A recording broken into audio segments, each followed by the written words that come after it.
I don't believe it. You went grocery shopping? Don't act so surprised. I don't just hunt, I gather.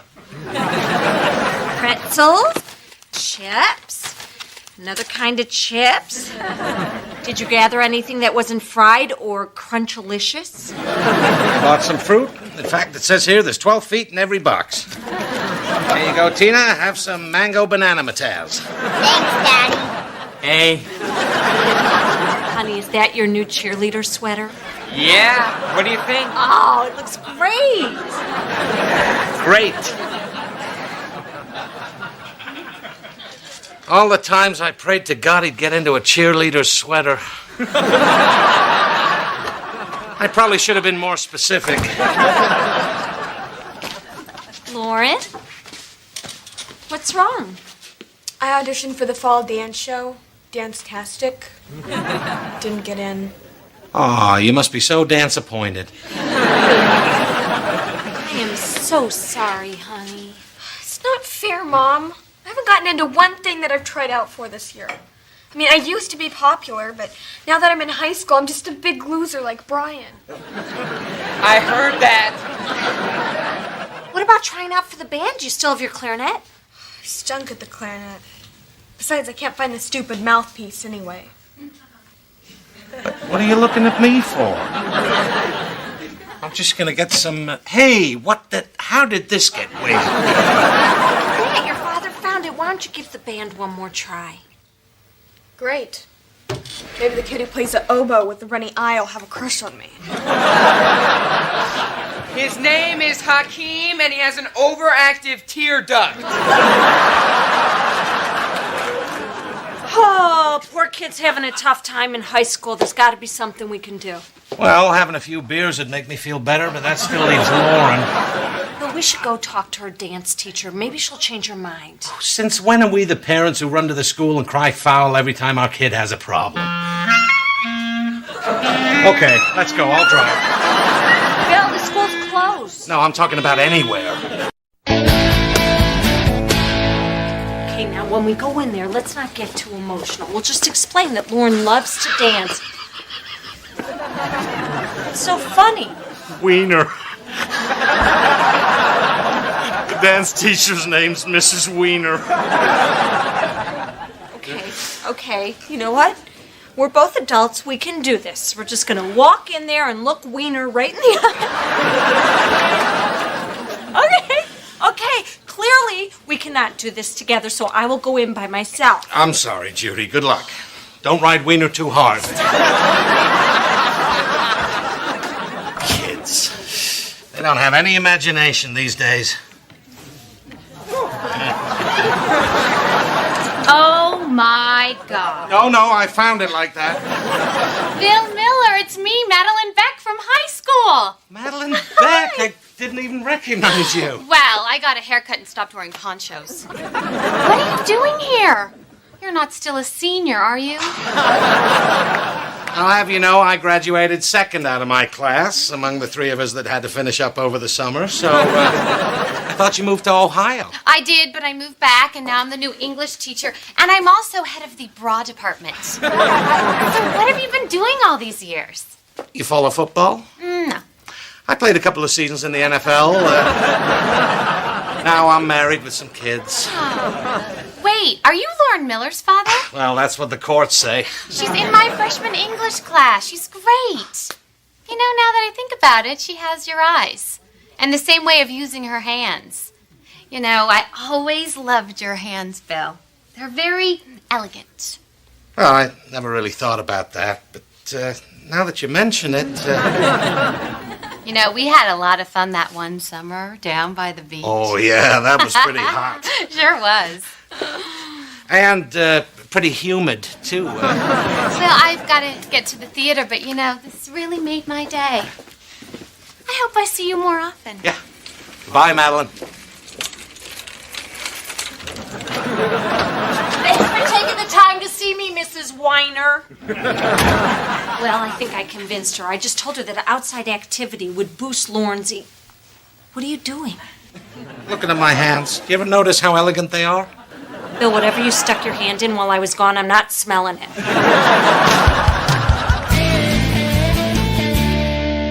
Madeline Beck?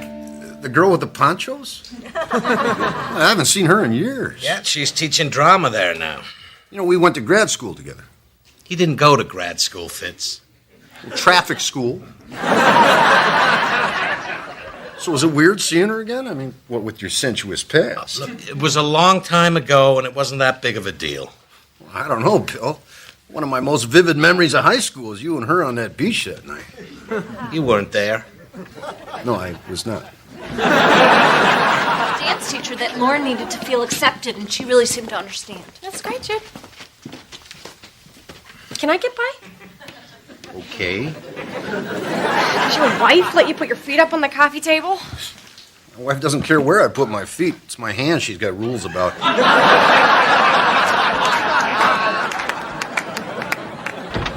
Oh my gosh, you will never believe what happened to me today. The drama teacher asked me to audition for the play. How about that? Drama? What happened to dance? I don't know. But anyway, so I did, and she gave me a part. I even have my own monologue. That's terrific. So, here's some permission slips and stuff you guys have to sign. Mom, could you come help me with my lines? Sure thing, honey. Well, I guess the dance teacher had a little talk with the drama teacher, and now everyone will see what a talented daughter we have. Hide that damn clarinet. Way to go, Bill. Way to go, what? I think Bill had a little something to do with Lauren getting that part in the play. Fitz. No, I think Judy got Lauren that part. Don't be so sure. Bill might know the drama teacher a little better than you think. Way better. On a red beach blanket to the sweet tunes of REO Speedwagon. This is how I imagined it happened. Wait, who's this drama teacher? Madeline Beck. Madeline Beck with that weird girl with the ponchos who used to have a crush on you? Can we just drop it? So you think that she gave Lauren the part in the play because of you? Okay, you're out of your mind. Yeah? Check out the note she wrote. Bill, I hope you'll be able to help out backstage. We've got a lot of catching up to do. Love, Madeline. P.S. Chicka chicka wow wow. So how close were you to Madeline back in high school? Not that close. I guess I just left a big impression on her. More like an indentation. Fitz. Oh my God. You and her did it? Just once. Well, one weekend. Well, does Judy know about this? No, and don't tell her. It was a mistake. It happened a long time ago, and it had only hurt her feelings. Linda, I'm her everything. And then some. No, don't worry. This lady can keep a secret. Like the time you scraped the car door on that mailbox and you spent a fortune trying to get it fixed real fast so she wouldn't find out. I didn't do that. That was Judy. Okay, don't tell her I told you. We hunger, but it is for justice. We thirst, but it is for... Dad? Freedom, honey. Okay, kids, that's it for today. I'll see you all tomorrow.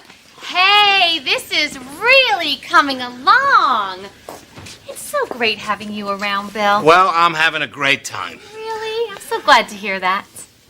Well, a good time. Certainly good. Good for now, because, right now is really all we have.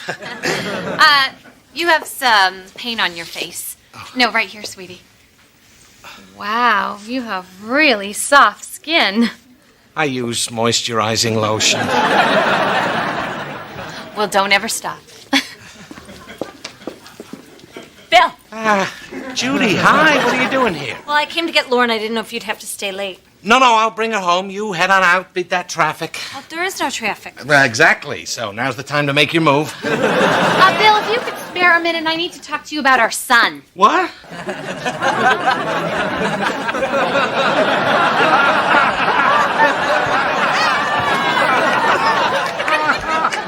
I think you might have made it too yellow. Oh, that sun. Sure, it can be any color you want, as long as it doesn't look anything like me. Judy Michaels. Yes. It's me, Madeline Beck. Madeline Beck. What are you doing here? I'm Lauren's drama teacher. Bill, you didn't tell me Madeline Beck was a drama teacher. What? I thought I did, didn't I? So you two are married? Bill didn't tell me that. What? I thought I did, didn't I? Well, Lauren's doing great in the play, and I just love your husband. Oh, whoa, this thing should have a safety. Hi, Mom. You have to come see my costume. Oh, okay, I'll be right back. Oh, Bill, I know I'm becoming a total nag, but I need a huge favor. I have a grandfather clock that would look great in the bedroom scene. Could you come by my place later and pick it up? Oh, I don't know, your place. There's a beer in it for you and some leftover chili if you play your cards right. I can't. I have to play cards with the elderly. Yeah, every Tuesday I play cards with the elderly. You are so sweet. Can you help me tomorrow night? No, I got basketball with the elderly. Well, how about this afternoon? Look, I just can't. All right, Bill. I just thought because you had a van, you could help me out, but I'll ask someone else. Bill. Lauren's waiting in the car. We're going to take off. Okay, I'll walk out with you. So Madeline Beck looks pretty good, huh? Oh, you think? I didn't notice. Remember that she had that huge crush on you and we always made such fun of her? I don't remember a crush. Billy Screwdriver. I did not. Oh, thank you, sweetie.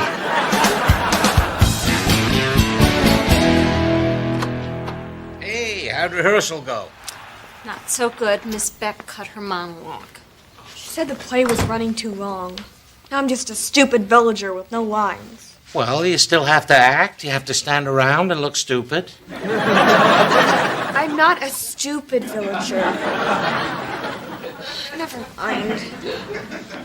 I feel so bad. That part meant the world to her. We should go down and talk to Madeline first thing tomorrow. Judy, we can't go down there. Well, if you don't want to go, fine. I'll go by myself. No, you can't. Why not? Because I know why Lauren lost her monologue. Why? Because of my baby soft skin and my elegant hands. What? I think Madeline gave Lauren the part because she has a thing for me. And she took it away because Billy doesn't play that game. Would that game be I'm nuts? Believe me, I'm picking up vibes. Everybody always talked about vibes. I never felt vibes. Judy, these are vibes. Are you sure? Yeah, I'm sure. She wrote me a personal note. She invited me over for chili. To her house. At night. When the sun goes down. I know what night is, Bill. And the day after I say no, she takes Lauren's monologue away. Well, maybe she is hitting on you. Well, you know what you got to go do. Yep. Tell her I'm a married man and she should keep her hands off. No, you got to go down there and shake it for her. What? You got to get Lauren her monologue back. It seems so wrong. Oh, please, Prudence. You think it's an accident I wear a halter top every time we buy a major appliance? I thought you were just wearing that so I'd go to the store with you. They serve many purposes.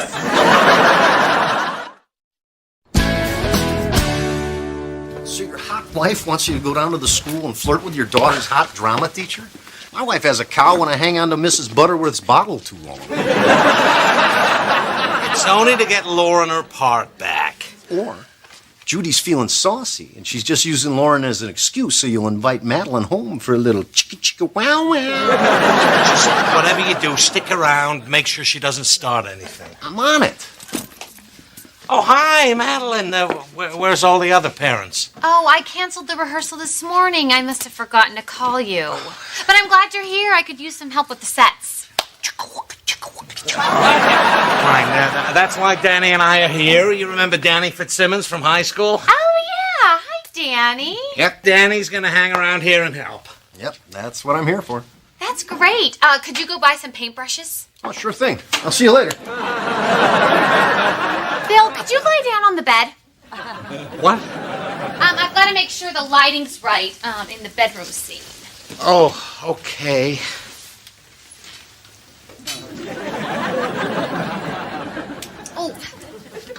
Oh, perfect. Right in the hot spot.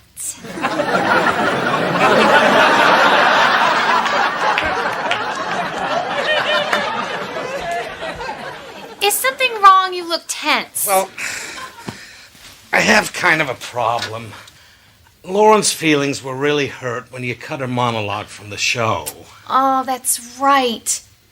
You know, this could be the answer to my problem. Amy's got mono, and I need someone to play the part of Tess. Maybe Lauren could do it. Oh, that'd be great. Oh, it's a really big part, though. She might not have time to learn it.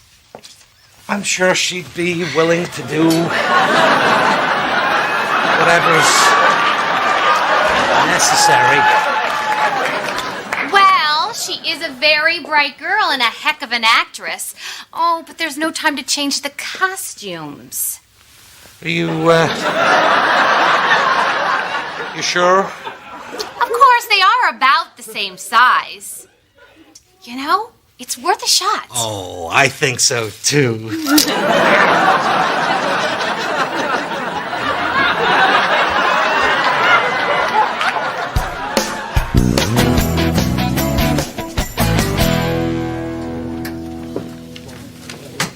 Listen to this. Lauren Miller would like to dedicate her performance to her mother and father for all their encouragement. Oh, that's so nice. I am so happy for Lauren. Guess it turns out that it was good that Madeline had a little thing for Bill, huh? Wait, well, you know about that? Oh, yeah, he told me all about it. Oh, what a relief I don't have to keep that secret anymore. You know, I don't know what Bill was so worried about. I mean, it's not like you care who Bill had sex with 20 years ago. You slept with Madeline Beck? No. Linda told me you slept with her back in high school. Oh, in high school, yeah. I don't believe you. I told you she had a thing for me. Yeah, but I didn't know you thinged her back. What's going on back here? The play's about to start. Judy's just a little upset because she found out about us back in high school. Oh, this is awkward. Judy, it's no big deal. It happened 20 years ago, and it meant nothing. Well, let's not say it meant nothing. What are you talking about? I mean, come on, the touching, the hands, inviting me over for chili at night when the sun goes down. Oh, it's obvious you still have feelings for me. Excuse me? We all know Lauren only got this part because of me. What? Lauren. I'll go after her. Bill, you've got it all wrong. I'm gay.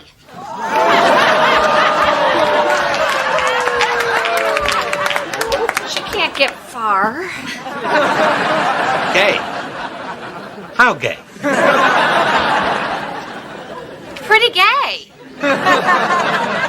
Lauren only got this part because she worked hard and deserved it. You weren't gay in high school. Well, I was leaning that way. In fact, it was soon after our little thing that I knew for sure.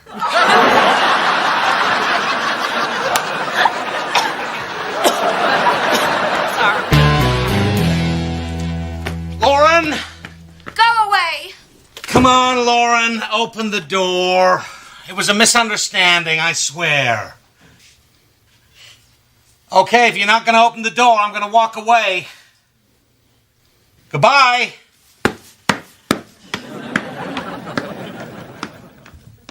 See ya. Dad, I know you're still there. All right. Look, this is a little embarrassing, but I thought Miss Beck gave you the part because she had a thing for me. She's gay. I know that now. And I didn't have anything to do with it either. People are born that way. Yeah, but you still thought I couldn't get the part on my own. But you did get it on your own. Miss Beck says you're really good. I'm sorry I got involved, but I never want to see you disappointed. She really thinks I'm good? Yeah. Are you sure? Maybe she just has a thing for me. Oh, yeah.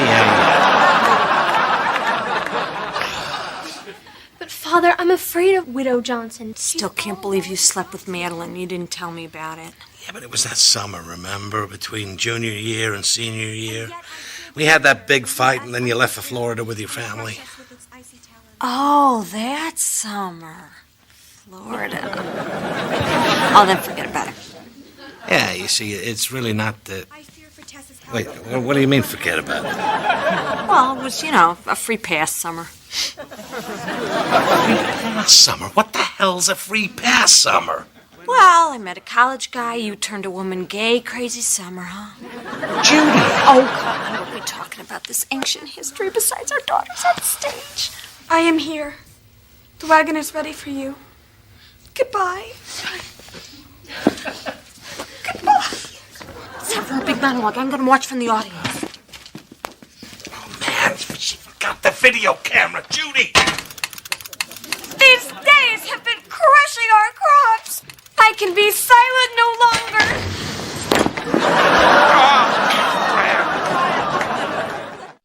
Oh, the dryer's broken. We need to get a new one. Why can't we just fix it? You know, we really can't afford a new... Oh, we're gonna do it that way.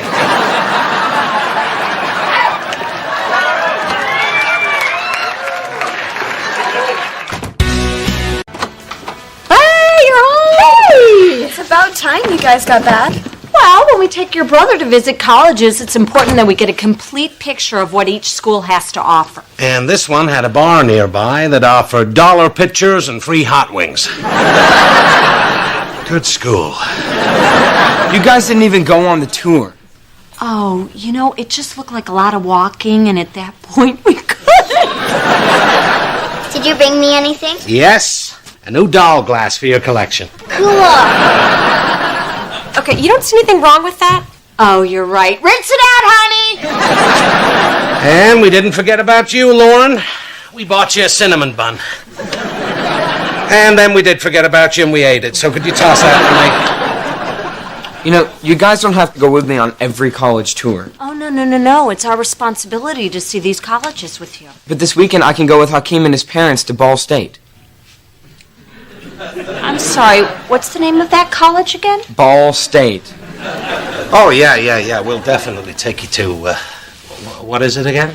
Ball State. Which school? Ball State. What state? For God's sakes, Brian, just go!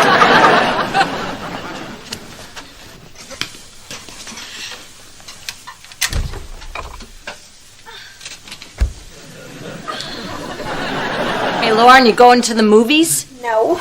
Then why are you picking your seat? I'm sorry, honey. I'm sorry. Do you still have that rash? Yeah, and none of the stuff that you gave me helped. All right, you know what? Tomorrow we'll call Dr. Kevin and make an appointment. Why do I still have to see Dr. Kevin? I'm 15 years old. I'd like a doctor with a last name. Becca goes to a doctor who specializes in adolescents. Let me know when he comes up with a cure for it. Please. Okay, you're right. You know what? You are too old for a pediatrician. My daughter's becoming a woman. I just hope someday you could be a role model for your daughter. Now, if you'll excuse me, I gotta go take a shower. I'm still a little sticky from doing all those belly shots. I can't believe these brochures. Alcohol abuse, drug abuse, unprotected sex. Sounds like the night we made Brian.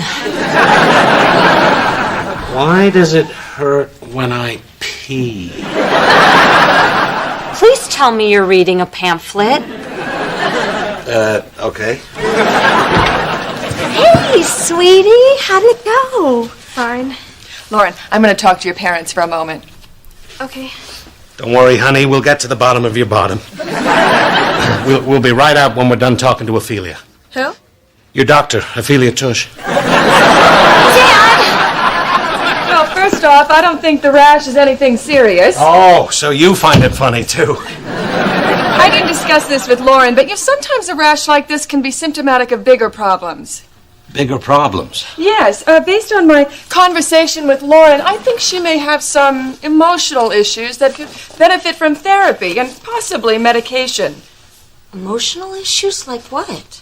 Well, she has anxiety about schoolwork, anger toward her siblings, she resents authority. Oh, so what you're saying is she's a teenager. Her brother's got a bad case of that, too. I think there might be a little bit more to it than that. I think she's depressed. Of course she's depressed. She's got a crusty rash on her butt. There's nothing wrong with Lauren. Sure, she can get moody and angry and stomp around sometimes, but then the apple doesn't fall too far from the... There may be no cause for concern, but just in case, I'm giving you the number of a psychiatrist. Well, Doctor, we appreciate your concern, but we know our daughter better than you do. With all due respect, I think you're way off on this. See, this is what I was talking about. The apple, the tree. The tree, in this case, representing a person. Bill, the tree can hear you.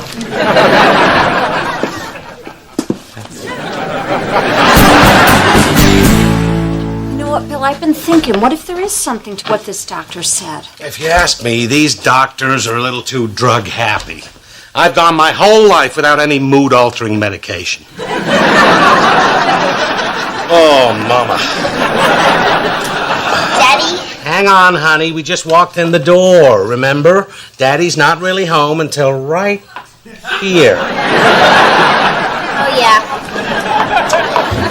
Think about it, Bill. She has been giving us a lot of attitude lately. Maybe that's a symptom of something. Nobody in this house needs a psychiatrist. Hey! Okay, nobody who lives in this house. Who needs a psychiatrist? Well, Lauren's doctor thought that she might be a little depressed. Gosh. Depression. What are you going to do? Well, we'll keep an eye on her, and I'm sure if we see something wrong, we'll pick up on it. I don't know, Judy. You haven't always been the best judge of noticing when someone close to you is crying out for help. Like who? Gosh, someone you lived with? Someone who once spent weeks in her room? Someone who once wrote a poem that started, "I'm all alone on an empty sea." Was there ever a soul so sad as me? Mom? Me! I was severely depressed in high school. As was everyone whose lives you touched. Saying there are certain warning signs you guys might have missed. Like what? Well, have you noticed any changes in her grades? She changed that C- to a C+, but we caught her. Her grades have been slipping lately, but she loves her art class. Sister Sketchpad? Yeah, why? Well, have you actually looked at these drawings? Some of them are pretty upsetting. You're right. She's awful. Judy, none of these girls have hands. According to my psych class, when a child draws a figure without hands, it indicates a feeling of helplessness.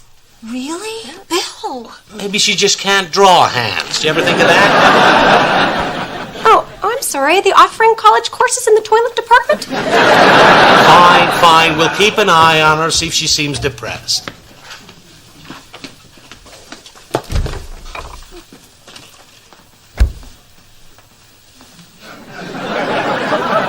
What? Do I have something on me? No, you look great. Beautiful, honey. Wonderful. Very pretty, and you're developing just fine.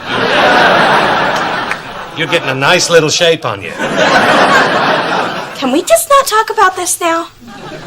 Sure, but we want you to know that if there's anything you ever want to talk about, we are there for you. That's right. We're your family. You can talk to us anytime. Unless the TV's on, then we talk during commercials. What we're trying to say, honey, is you're not alone on that empty sea. There's someone there, and her name is me. Thanks. Once again, nice shape. Can we please just not talk about my shape? God, what's wrong with those three? I'm guessing too much drinking and not enough thinking. You know, it's really weird. They're being really nice to me. It's creepy. Oh, yeah, they think you're depressed. What? Yeah, I heard them talking about it. So, can I have your stereo when they put you away?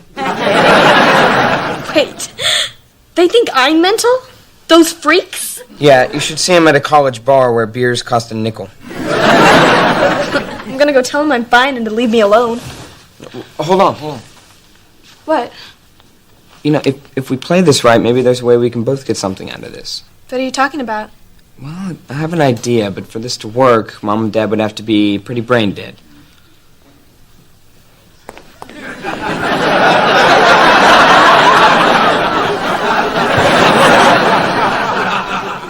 I think it's worth a shot. Daddy, there's a bumblebee in my room. Could you... What do we know about Daddy's coffee, honey? Not awake until right there. That's my girl. All right, then, see ya. Hey, we're are you going with that stuff? Well, it's no big deal, but you know what? Never mind. I shouldn't even tell you. Tell us what? Well, I'm taking it up to Lauren. She doesn't want to come out of her room. Bill, did you hear that? He's taking this food up to Lauren's room. Good. While you're up there, could you kill that bee? Why doesn't she want to come out of her room? I don't know. She's been acting really weird lately. Like she's depressed or something. You know, to be honest, I'm kind of worried about all of us going out of town this weekend, but this college trip's important too. What college would that be again? You know. Anyway, just don't tell her I said anything. All right, Bill, this is getting crazy. Lauren, can you come down here, please? What are you doing? I'm going to sit Lauren down on the couch and ask her if she's depressed. You have to be sensitive about throwing around words like that. The minute you put a label on something like this, it can make a person feel much worse. That's what happened to my cousin, Larry the Nut. We're calling that shrink. No, we're not doing that. Just let me take the lead on this. Fine. Did someone call me? Could you come down here, please? I guess. You seem a little down. No, I'm all right. Why aren't you dressed yet? Why bother? I feel like a big lump. No, you're a very pretty young girl. Dad, how can you say that when everywhere I look, girls are 100 times prettier than I am? Just like, I don't know, for instance, the girls in this clothing catalog that is laying right here. You're every bit as pretty as they are. Could never look like that. Of course, a lot of it does have to do with the clothes. Well, we can buy you some new clothes. What? Really? Bill? Hey, if it makes my little girl feel better, that's what we're doing. Lauren, do you think it's going to make you feel better buying new clothes? I think so. We'll do it this weekend. I thought you guys were going on another college trip this weekend. Well, we were, but this is more important. We're just going to have to tell Brian that he has to go alone this weekend. What? Did someone mention my name? Brian, I'm sorry. We can't go with you to visit the college this weekend. Oh, that's too bad. I'll bring you guys back a shot glass. Make sure it says Ball State.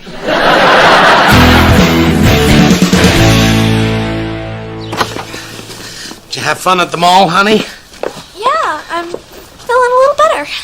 Of course you are, because Daddy knows how to make your blues disappear. Along with most of our green. Oh, I'll get it.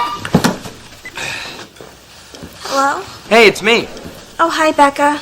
So are Mom and Duh still buying the act? Yeah, I don't know, Becca. I'm not sure I'm up for it tonight. Okay, well, have fun at Becca's. Hakeem and I are signed up for the faculty tea. Well, you girls have fun, okay? Very funny. All right, bye. What was that? Well, Becca wanted me to come over and hang out, but I'm not sure I'm up for it tonight. You should go. I think it'd be good for you to hang out with your girlfriends tonight. Well, it might go late, and I have my curfew. Forget about the curfew. Just go. Until midnight, not a minute after. I guess maybe I'll go. It might be fun. I think she's feeling better. You were right. All she needed was a little cheering up. Hey, we're home. Hey, you two. How's the zoo? Oh, it was so much fun. We saw birds and monkeys. And we saw 2 hippos. One of them is climbing on top of the other one. To give her a back rub. Beautiful, if somewhat violent, back rub. Wow, you guys did a lot of shopping. Oh, we took Lauren to get some more clothes at the mall. Oh, for Becca's party? Party? Becca's not having a party. Yes, she is. Her mom went out of town, so she's having a pool party with boys. What? She didn't say anything about a party. She said you would let her go because you think she's sad. Oh, my God. Bill, do you think she's been... Giving us the old back rub? That little little sneak. There's absolutely nothing wrong with her. Okay. Now you're just jumping to conclusions. I mean, there's still this drawing. This points to a very disturbed child. Hey, that's mine. No, honey, that's Lauren's sketch pad. She gave it to me. Wait, you drew these pictures, Tina? Yes. Well, we noticed, honey, how none of these sweet little girls have hands. Is that because you're feeling insecure and powerless? No, it's because I can't draw hands. Really? What a simple and logical explanation. So great that you get to have these parties, Becca. Yeah, I'm so lucky. My mom's having an affair with her boss, and she's never here. It rocks. Lauren, your mom just walked in. Yeah, real funny, Becca. I'm not kidding. Honey! Lauren! Oh my God. Hey, Mom. Guess what? When I got here, this whole thing turned into a pool party. Oh, man. Well, I just came to check on you because you seemed a tiny little bit sad when you left. No, I'm fine, so you can go. Oh, really? Oh, but you know what? You forgot your butt cream. Becca, can we put Lauren's butt cream in the cooler? Because you have to refrigerate the butt cream. Mom, would you stop saying butt cream, please? You know what? I could just hold this towel up in front of you and you could put the butt cream on right now. Nobody look at Lauren! Although she does have a nice little shape on her. Okay, you know what? I get it, all right? I lied to you. I'm busted. So if you want to punish me, let's go home and get it over with. No, not until you smile first. You were so depressed. You know what's fun? Dancing. Who here knows a chicken dance? Da-da-da-da. Stop, okay? You know what? I'm fine. I was just faking being depressed. I wanted you to buy me stuff. Well, I'm glad you finally told me the truth. Now, can we please get out of here before this gets any worse? Fine, I'll find your father. Dad's here? Hey, Lauren. Attention, teenagers. There is a severe tidal wave alert for the following counties. This one.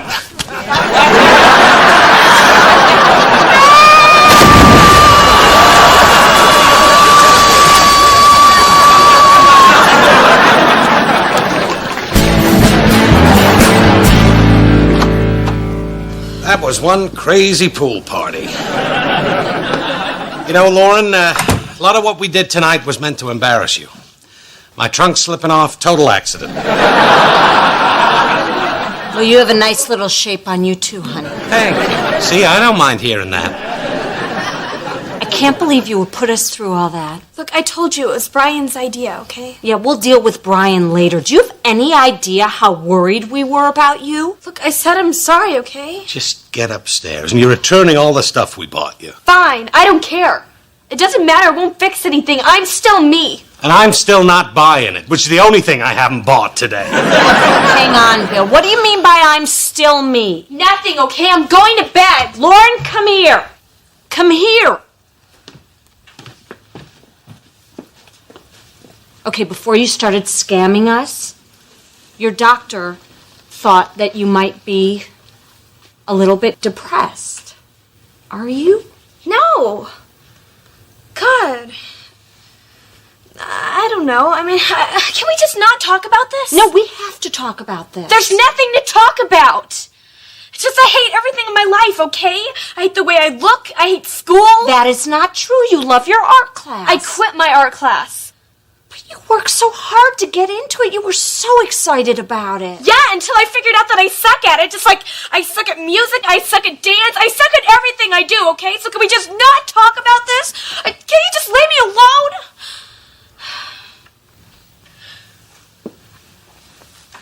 Well, if you don't want to talk to us, maybe you want to talk to somebody else about it. Whoa.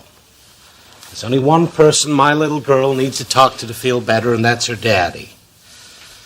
Listen, honey, whenever I'm feeling blue, I give myself a little pep talk. The way I see it is, you're only as happy as you set your mind to be, so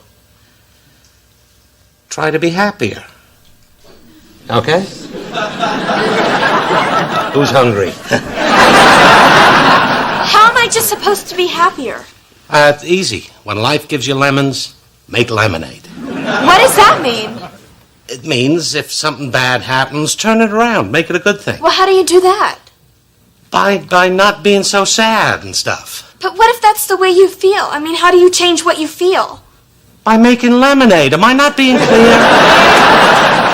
Okay, you know what, Bill? We need to call that doctor. No, I told you. I'm not having my little girl be embarrassed by going to a therapist. Actually, that's not all that embarrassing.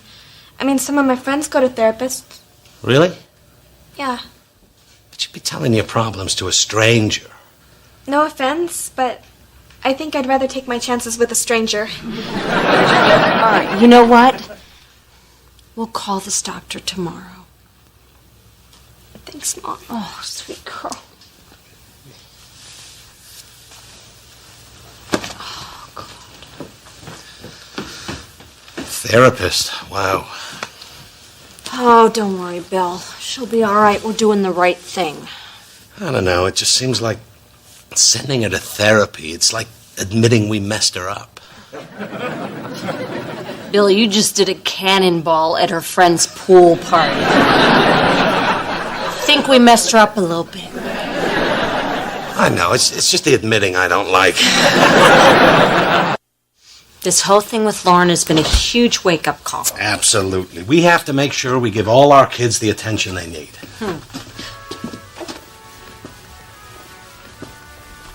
Hey, Tina, how are you? Yeah, how was school today?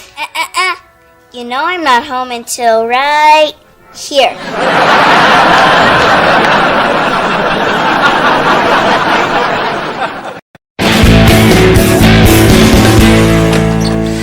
Great hanging out with you, Linda, but it was a little rude of you to be on the phone with your boyfriend the entire time. I know. I mean, it really hurt my feelings.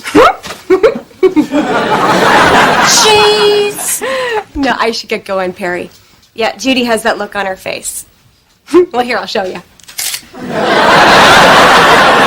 Gotta go.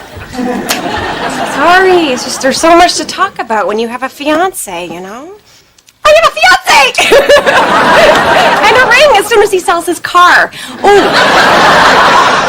Reminds me, I can't go to the movies with you tomorrow. Oh, really? Yeah, I know. Perry and I are picking out wedding invitations. I'm picking out wedding invitations because I have a fiance! Linda, I am so happy that you finally found someone, but don't forget the rest of your family. You've been kind of blowing me off a lot lately. Yeah, I hear you. Well, good, because I'm glad. No, the reception's good. Sorry, it's Perry again. Listen, you know what? This is kind of rude. We should probably cut this short. Thank you. Okay, great. See you, Judy.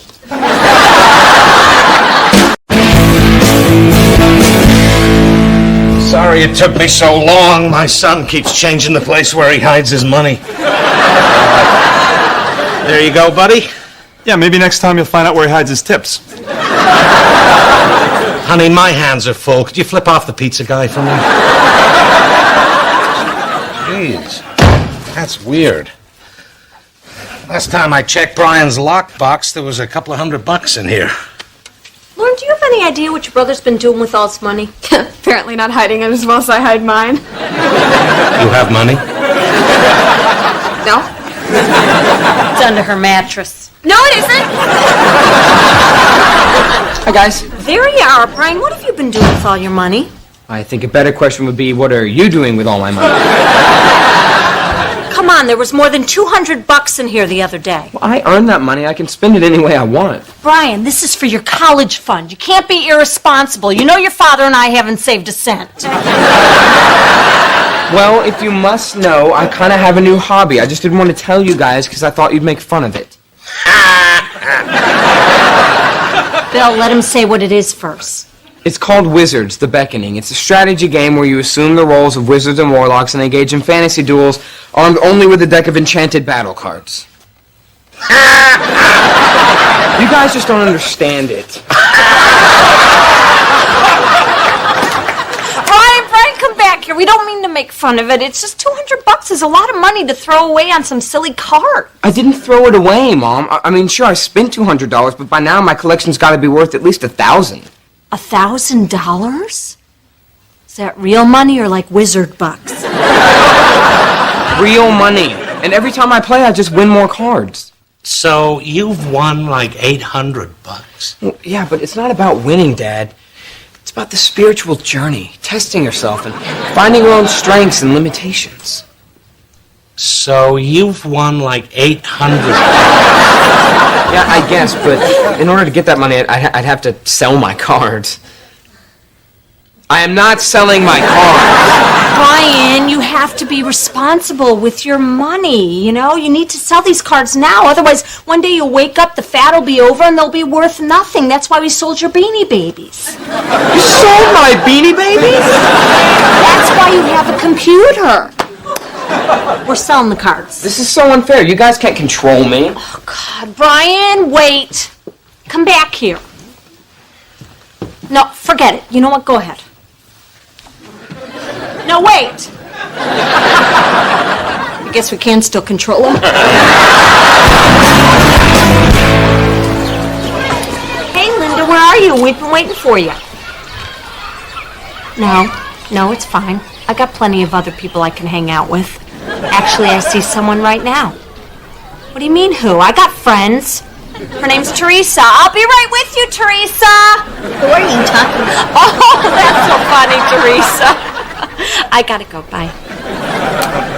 Okay, Tina, looks like Mommy's all yours. We can do whatever you want. We can sit here and talk. She has a ball.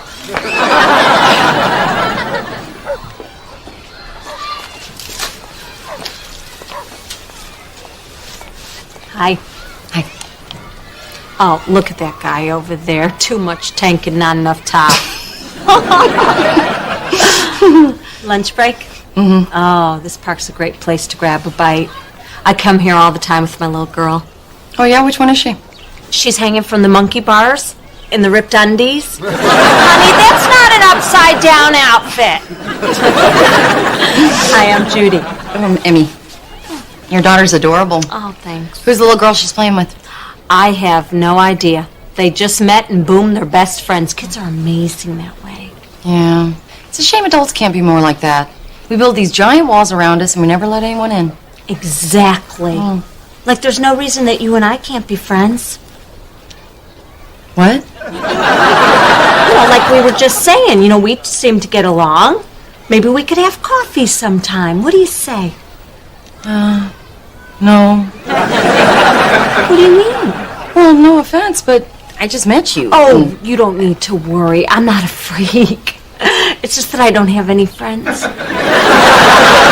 Okay. Well, it was nice to meet you. Oh, I didn't mean to come on too strong. It's just that my sister got engaged and I don't... Okay, I'll see you around the park then. You don't have to run.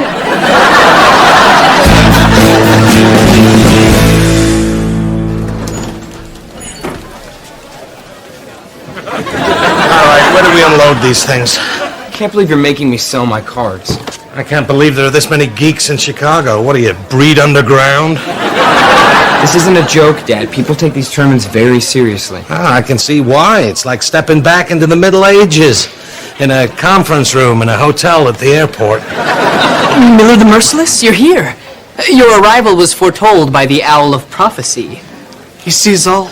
No, I've seen it all. This is my dad.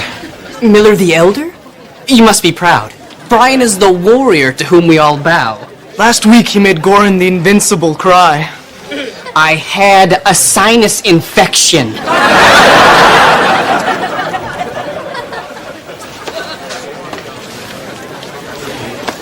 So you're kind of a big shot here.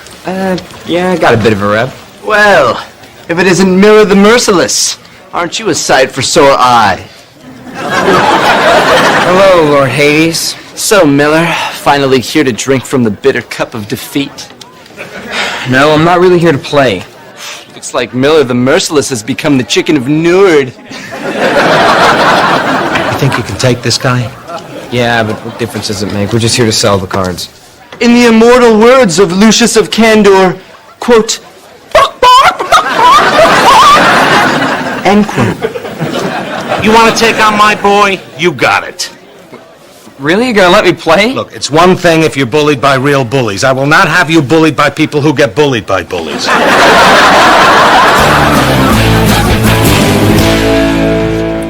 Hey, sweetie, what you up to? Nothing. What do you say you and I hang out tonight? Am I in trouble? No, I just want to do something with you. Be your friend. I am not going to tell you where I hide my money.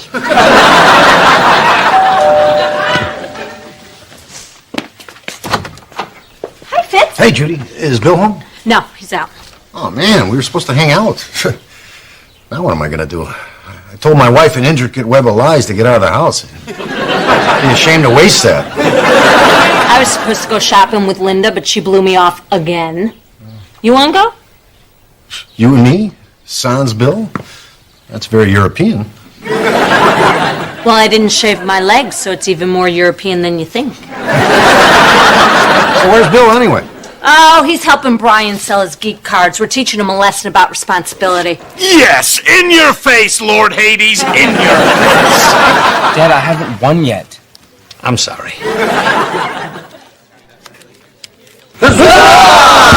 Now I won. Yes, in your face, Lord Hades. Miller, you're a truly great warrior.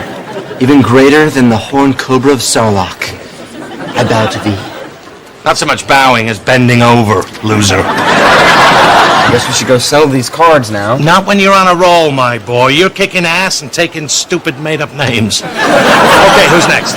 You, in the Pac-Man bed sheets. Prepare to wet them.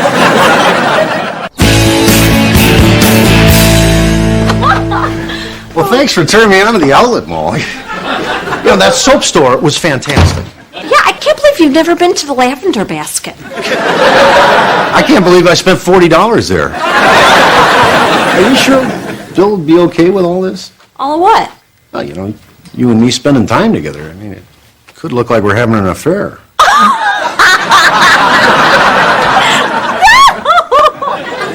Nobody would believe that. That's ridiculous. You know, no would have been enough. Oh, you're home. Ooh, someone smells nice. That would be him.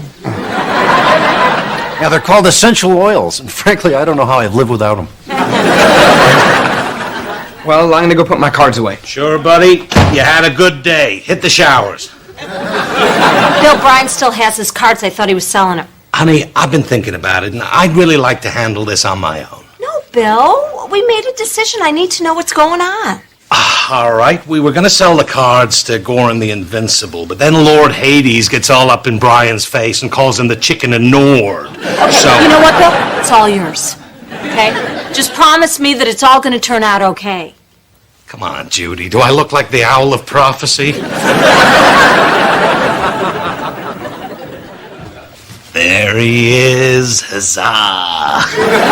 Man, you did great today, son. Thanks, Dad. It was fun spending the whole day with you. We'll have to do it again sometime. How about Saturday from noon till 4? I entered you in the Golden Goblin tournament. The Golden Goblin?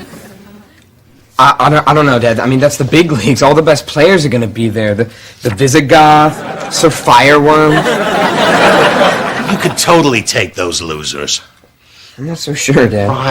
Brian. When I was your age, I didn't want to go out for varsity football, but my dad made me. Now I'm glad he did. So I'm going to do the same favor for you. Okay, but, you know, in big tournaments, costumes are mandatory for both of us. Perfect. I have a royal headpiece I acquired yesterday on my lunch break. No, Dad, you can't go as the king of burgers. You have to go as a mythical creature. Oh, I'll go as something no one in that tournament's ever seen before. A girlfriend.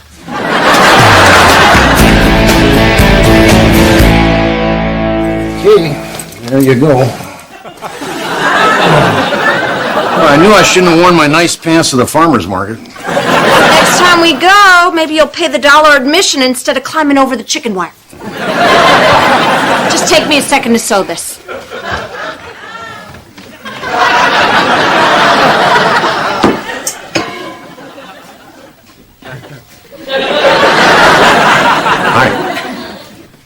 Hi. You wearing a skirt? baby. You wearing no pants? Maybe. Okay, then. Okay.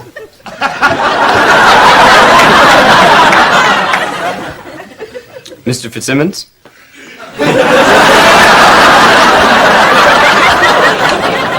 Anyone home?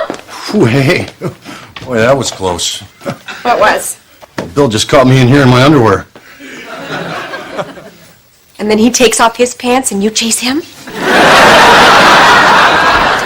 All done, Fitz. Oh, look who decided to drop by. Hey, listen up. Perry's band got a last-minute gig in Des Moines. I thought you might like to check out that new rib joint. Fitz and I were planning on going to a movie. Can I come? All right. Fitz, is it okay with you if she comes? I guess. It's just that we were going to take my car, and I've got a jacket on the back seat. Can you move it? It's just got a lot of stuff in the pockets, and we'll make it work. Fitz, All right. I walk outside in my underwear. What will the neighbors think? that we're having an affair. I don't need your comments. That's my boy. Taught him everything he knows. Ah, he's playing my son. Well, I bet the janitors are glad he came, because my son's mopping the floor with him. I'm just hoping the boys have fun. Oh, he'll have fun if he enjoys being my son's bitch. Dad, what are you talking about? Stay in the game. Stay in the game. Oh, yeah, that's right, Dilbert. You just got hazard. How does it taste? Dad, can you please stop calling everybody Dilbert? He has a name. Yeah, it's Gilbert. Good work, son. Right, but don't get cocky. Team Miller still has another round to win. Yeah, listen, Dad, I think I'm just going to step down while I'm ahead. What? You can't quit now. You're about to win it all. Dad, it's not about winning. Every player has their preordained destiny, and my inner voice tells me that my journey has ended. Or maybe it's just begun. Did you hear that? Stop it, Dad. It's over. No, my son's not going to be a quitter. A quitter's worse than a loser. All right, do you want to know why, Dad? It's because of you. I don't want to play anymore because of you. You keep pushing me, and you're just taking all the fun out of it. I just want you to go as far as you can. I know you can win it all. I don't care. I just want to go home. While I don't possess the gift of prophecy, I totally saw this coming. Oh, yeah? Did you see this coming?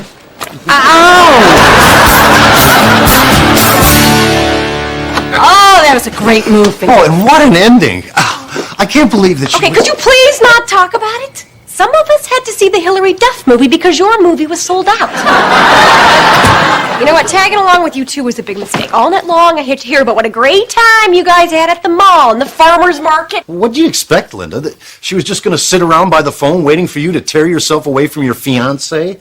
You've been a very selfish sister. Don't talk to her like that. What? I'm on your side. Well, leave her alone, okay? She's a wonderful person, and she's finally found someone who loves her. After an endless parade of heartbreak after heartbreak, loser after loser. This might be her best shot. Who are we kidding? Her last shot and ever finding. I think he gets it. Yeah, but where was she when we went to the candle store or to the botanical gardens or when we had tea at the museum? I was a much better sister to you than she's ever been.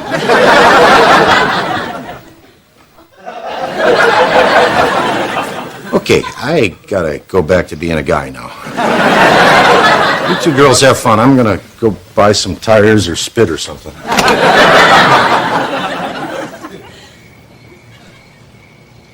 I had a lot of fun, Judy. I did too, Fitz. Thanks for being there for me. It's my pleasure. Wow. It's quite a goodbye. Was there something going on between you two? Thank you!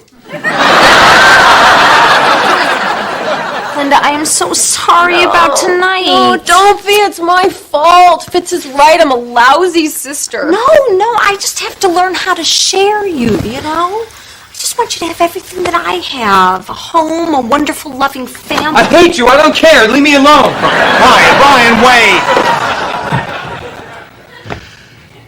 Okay, do you want me to catch you up on this thing? No, this is all yours. I just have one question.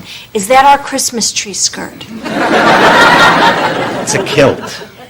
And your pasta strainer?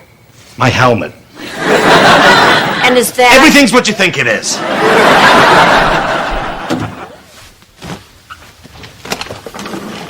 Just go away. Forgive him, Brian. Cut it out! Why are you so mad? I was just trying to be there for you. This wasn't about me, Dad. This was about you. Acting like a big shot and yelling and bullying people. Okay, you're right. I blew it. I guess I just got excited you were good at something I could cheer for, and I turned into one of those obnoxious football dads screaming from the stands. Oh, my God, just like my old man. I am so sorry, son. It's all right, I guess. No, it isn't. I never wanted to be like my dad. Set down the dance floor. The man floated like a feather. A mean, drunken, racist feather. Well, then why did you act that way? I don't know, but I swear it was never about me. I was really proud of you. You were? Wow, you know, all these years I've been trying to impress you, and now... Hold on. I just realized something. All those times my dad was screaming at me from the sidelines, he was proud of me. My father was proud of me. Kind of like... Brian, I'm on the phone. Yeah. Hi, Pops. It's me. Bill. Yeah, I just realized all the times you yelled at me when I was a kid, you were actually, what? Okay, I'll call you back when the game's over. Okay, I'll call you tomorrow. Okay, maybe next week then.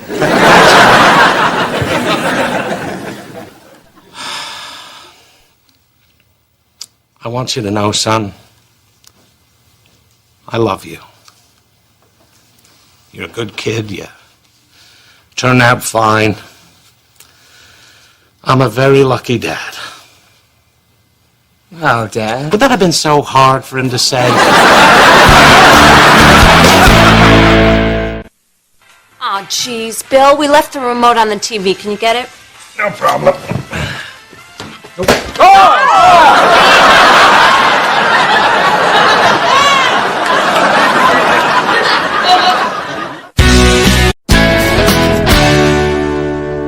Well, Flaky the Clown just canceled on Tina's party.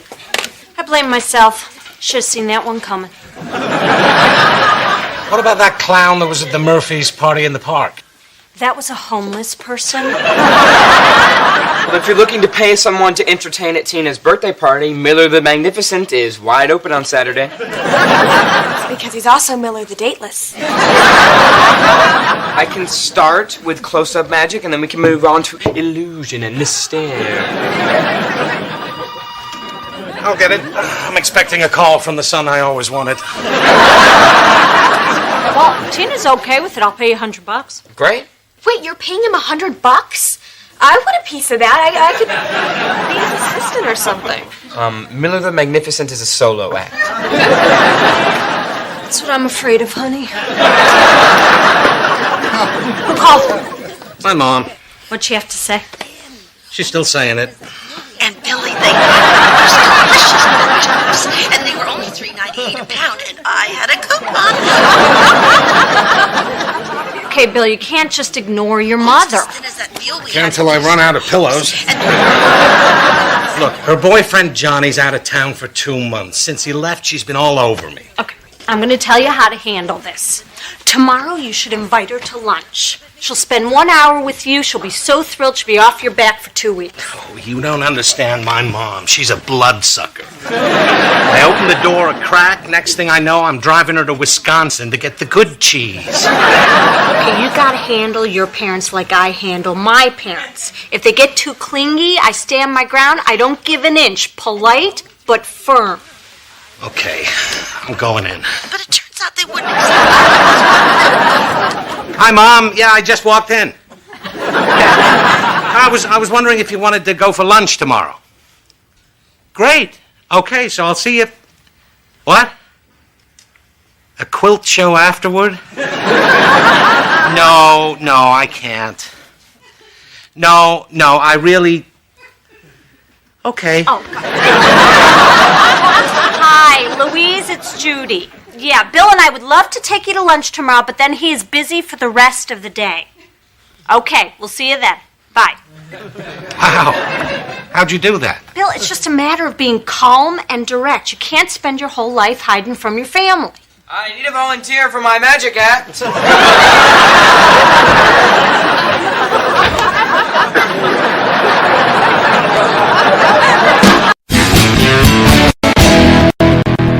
And of course you remember Edna Hackman. No. Sure you do, from down the street. Oh, yeah. Nice old Mrs. Hackman. How is she? Dead. I didn't find her for a month. That's what happens when your children don't bother to come by enough. So what are you doing tomorrow? Then it's settled. We're going to Wisconsin. That way we can finally get the good cheddar. Louise, Bill really doesn't have time tomorrow. Oh. Okay. Well, how about Wednesday? Busy then, too. Saturday? Not good. It's Tina's birthday party on Saturday, and we're hoping to see you there from 2 to 4. Well, good. Then I can come early to help you set up. No, not necessary. You're our guest. We'll see you at 2. Oh. Okay. I love you. I love you, too. Looks like I left my lipstick in the car. Would you go get it, Judy? I'm just going to sit here with Billy and chat. Don't leave me. Bill, why don't you go? You always like to take a nice little walk after you eat. That I do. So, Judy, that was lovely. I'm so glad that you wanted to join Billy and me today. Of course, Louise, your family, and I really want us to have a great relationship. Really? Yeah, really. You know, I want that too. In fact, I want to do something nice for you. Johnny and I bought tickets for a Caribbean cruise, but he had to go out of town. Oh, what a shame. And I know that you and Billy have always talked about going on a cruise, so I thought that you might want to go. Our treat. Really? Well, we do have some vacation time saved up, and I suppose my sister could help with the kids. Great, then it's settled. Thank you so much, Louise. This is incredibly generous of you. What is? Guess what, Billy? Judy and I are going on a cruise together. We're going on a cruise together? I know, I can't believe it either. I am going on a cruise with my beautiful daughter-in-law. All I have much to do. I need to buy a new bathing suit. Ta! What the hell just happened here? I'm guessing she sucked you in. I thought she was sending you and me on the cruise. The sneaky way she worded it, I didn't know what I was agreeing to. My dad claims that's how they got married. Oh, wait a minute. I know what this is about. She really wants you to go on the cruise with her. She just hooked me in hopes that I'd make you go instead. But we're not going to fall for that. No, we are not. I am taking control of this. We are not going to let that woman manipulate us into doing something we don't want to do. Good. You'll bring me back one of those little shell necklaces, won't you?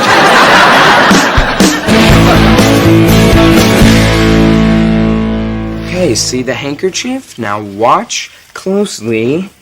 And presto changeo, where's the hanky? In the egg. Tina, I'm sure there's more to the trick than that. No, actually, that's it.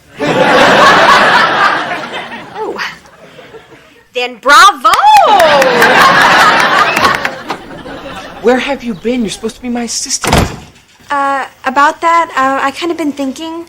I won all the money, so I worked up my own magic act. You have a magic act. You're not even a member of the Blackstone Society. Hey, Tina, watch this trick. Greatest dance hits. Ta-da! And nail polish. Ta-da! Okay, just because you say ta-da, it doesn't make it a trick. I just thought that instead of Brian's lame magic act, that Tina would rather have a party where we dance and do our nails. Yeah, I want that. You want to go pick songs?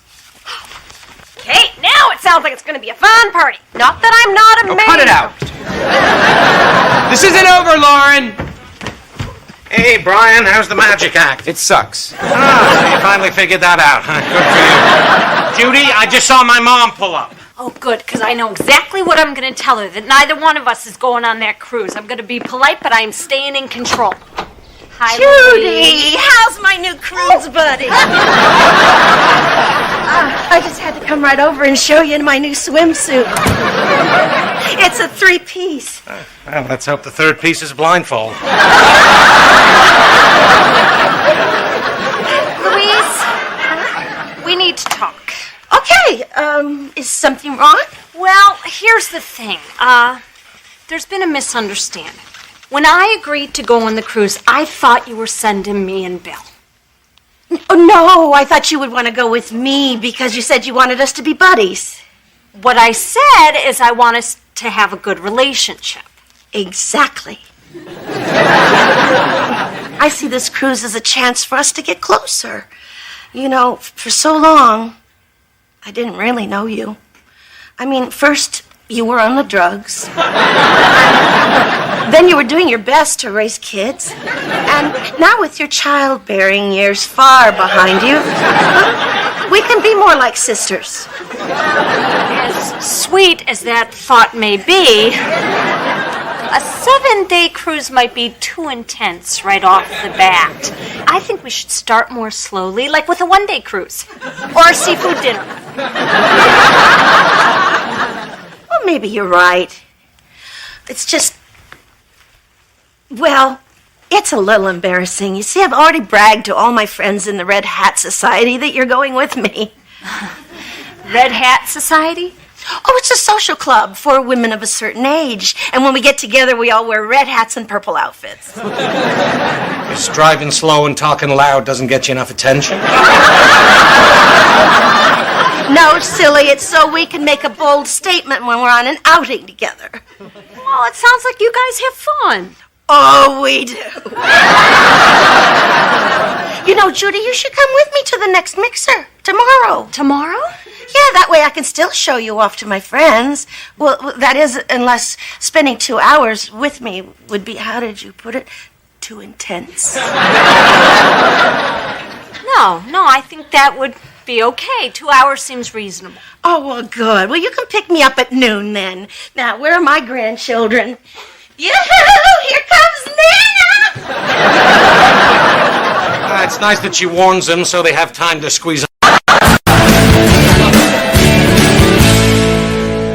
Right this way, girls.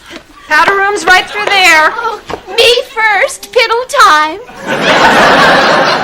You girls go empty and I'm gonna go fill up. Hey, what's with the pink hat? The old biddies made me wear it. I'm a biddy in training. You're an itty-bitty biddy. So, you've been gone all day. She sucked me in. That's what bloodsuckers do. It's supposed to just be a mixer, but somehow Louise forgot that they were going to the theater today to see Menopause the musical. That's a real show? No, but that didn't stop them from putting it on anyway. After that, we had to go for coffee and cake. And 3 hours later, after we paid our 11 separate checks, I was going to take them all home, but Iris forgot her purse, so we had to go all the way back. But turns out she was sitting on it the whole time. Boy, did we laugh! Well, the important thing is, I wasn't there. What matters, Bill? I won. I got through the mixer, and I don't have to go on the cruise. Oh, Judy, there you are. We've got some good news. We just elected you to organize next weekend's mixer. Congratulations. I don't know, Louise. Oh, it's really an honor for a first-timer. I'll just put you down. No, don't put me down. This was kind of a one-time thing for me. I'll just put you down for now. We'll see how it goes. No, please don't put me down. It's just for now. I'm going to put you down. I don't want to be put down. Don't be silly. I'm putting you down. Don't put me down, you bloodsucker!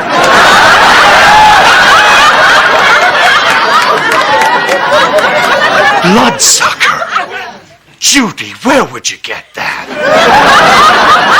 All you had to do was say no. I tried to, Louise. Now my face is running.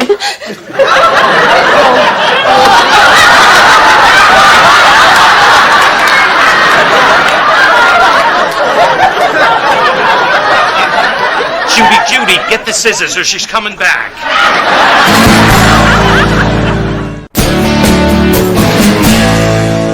Here's some of my nail polish. We can use it for the party. Oh, that's great. God, I used to have some like this.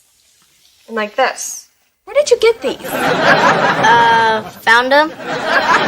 Attention, all party humans. Prepare to get down.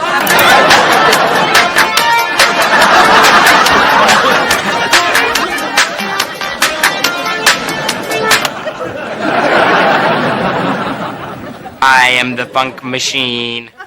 More like the dork machine. I like the dork machine. Do some more dork.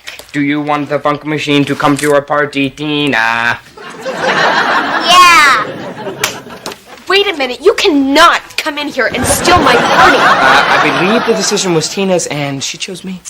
Yeah, well, she chose me first. And I really need the $100. So do I. Hold on. You know what? This is up to Tina. Do you want a nail party or a Groove 3PO here?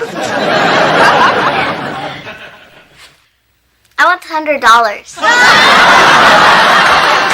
But you can't just take the $100. Why not? Well, then you won't have any entertainment for your party. So I'll have $100. Works for me. Yay, I'm finally rich. This sucks. Yeah, but at least I didn't go to the trouble of making a stupid robot costume and painting myself silver. Ha ha ha. I made this a couple of weeks ago just for myself, for fun. I guess the joke's on me.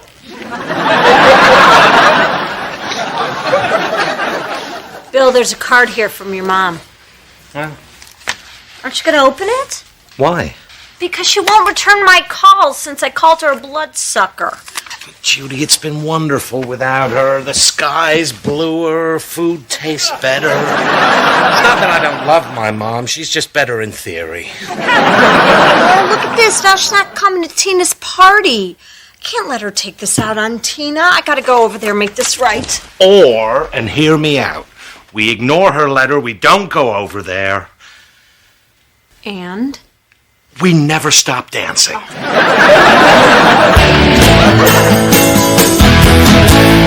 Judy, if you have to do this, I completely understand. But let me just tell you one thing, in all honesty, about my mother, okay? She is a succubus who will suck the marrow out of your bones. Like your bone marrow? I think you do. Bill, don't worry. I got it handled. Oh, hello, Billy, Judy. Hi, Louise. Can we come in? I guess so. Are you here to call me more mean things or just rough me up a little? Listen, Louise, I feel terrible for what I said. It's just that I was so frustrated when you tried to force me to join your Red Hat Society, but that's no excuse for how I reacted. And I am truly, truly sorry.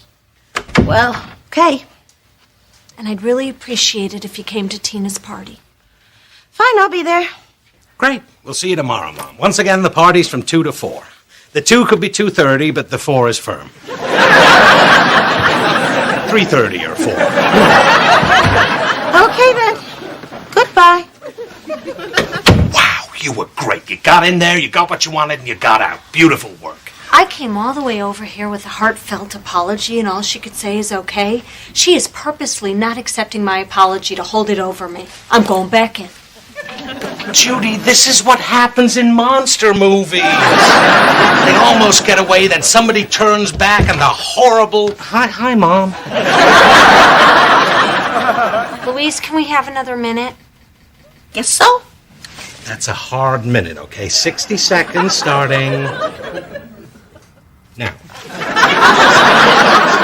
Louise, you never actually said that you accepted my apology and that things were all right between us. Sure I did. No, you just said okay. Oh, well, then I accept your apology and everything is all right between us. All right, then. See you, Mom. No. See, you can't do that. You can't say everything's all right and then act all mopey. I need to feel that this is behind us, that it's official. Well, if you want me to sign something, Irving down the hall is a notary public. Louise, this is important if we're ever going to have a good relationship, and I want that. Well, you haven't made this easy. I mean, first you were being all nice, then you called me a blood sucker. Now you're being nice again. It's been a bit of a roller coaster. I am sorry for that, but we're family, and it's important that we get along. Like friends. Well, get along. Like people do. You're my mother-in-law, and I really care about you. Judy, that is so sweet. I really care about you, too. Oh, I feel so much better. Oh, me too. Glad we cleared this up before we went on the cruise. What? I'm not going on the cruise. Oh, let me just put you down. I'm not going. Well, you can decide later, but I'll just put you down for now. Louise, don't put me down. Ow. Sorry. It's just that you can't trick me. I don't want to go. Okay? And if you're my friend, you will respect that. Okay. It's just that I've been so lonely. We're well into minute 2 here. Come off it, Louise. You're not lonely. You got your Red Hat Society, and Johnny will be back before you know it. Well, you see, that's just it. Johnny isn't just out of town. He left me. Oh, honey, I am so sorry. Why didn't you tell us? I was too ashamed to tell anyone. Why? Well, first Billy's father left me, now Johnny. It's a little bit embarrassing being rejected like that. I know I have my quirks, but I have a lot of love to give, and yet no one seems to want it. Bon voyage.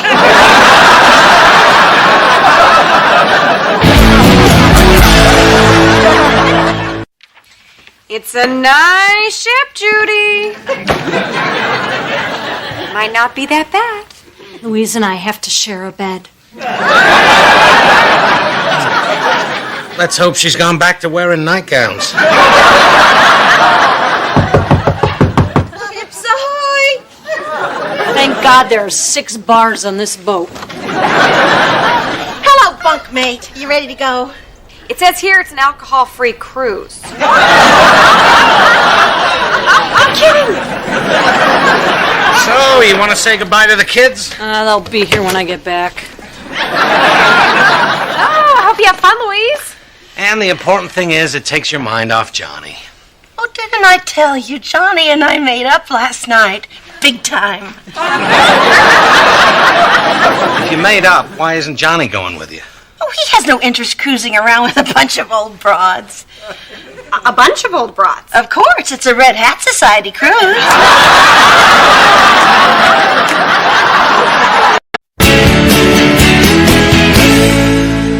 Okay, Tina, you're all ready for your baton lessons. I can't use a toilet plunger as a baton. Sure you can. Happy twirling. Hey, Lauren. Hey, Sarah. Hey, Brian. So, Sarah, how do you like tutoring Lauren? It's okay, you can speak freely in front of her. Just use big words. Like hopelessly desperate weenie boy? Look at you two kids. Before I went off to college, I used to fight with my brother all the time. Now I miss him. Aw, that's not gonna happen. Yeah, Lauren's right. She's never getting into college. Oh, stop it, Brian. Not everyone can be as smart as you. Did you know that the bullfrog is the only amphibian that never sleeps? I better get upstairs. Good. Ow, my baton gave me a splinter. Here, Tina, I have one you can use. Be my pleasure to pass the baton. It's a little joke of the trade. Whoa. That's your baton? Yep, this is a perfectly calibrated titanium instrument. Only the most elite in our twirling squad get to spin this kind of steel. I call mine Wonder Boy. Because when you twirl it, we wonder if you're a boy.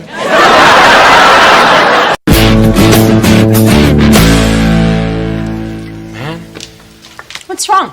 Well, I just asked Mary Shaw to the dance, and she turned me down. Mary Shaw? Isn't she the girl with the ant head? She has a below-average size head, yes. She said she was going to be busy that night. She has to wash her hair. Well, that shouldn't take long. Hey, what's going on? Brian's having a hard time finding a date for the spring formal. Oh, sweetie. Maybe this'll cheer you up. Evan Turner asked me to the spring formal today. How's that supposed to cheer me up? Oh, well, it cheers me up. Yay, me! So, you got a date to the spring formal. Good for you. Yeah, it's just, Evan's a senior, and my dad has this weird rule about, me dating older guys. Yeah, that's why we have to remind Bill that he already agreed to let her go. Oh, did he? Oh, hell no. But if we time it right between the beer, the pot roast, and my tight sweater, it creates the perfect storm of distraction. Yeah, Mom's really good at this. This is how she told Dad that she crashed the minivan. I'm proud of that one. I actually convinced him that he did it. You know what? This is crazy. Family members shouldn't have to trick each other into doing stuff. You should just be able to tell Bill that Lauren's going to the formal with the senior, and that's that. No. Wait! No, we have beer and pot roast, and look at these. Yes, oh yes, and no. But Dad! You're not going out with a senior. Thanks a lot, Aunt Linda. I'm sorry, but I don't allow you kids to date older people. It's my one big rule. Bill, but I met him, and he's a nice kid, and they're just going to a dance. Yeah, he's going to drive her to the dance and then drive her straight home. So he has a car, then definitely no. Why did you come over?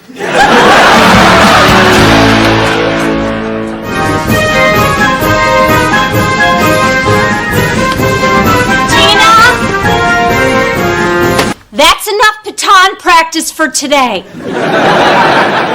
But my teacher said to practice an hour every day. What she meant was practice until it feels like an hour. So you're done. Okay.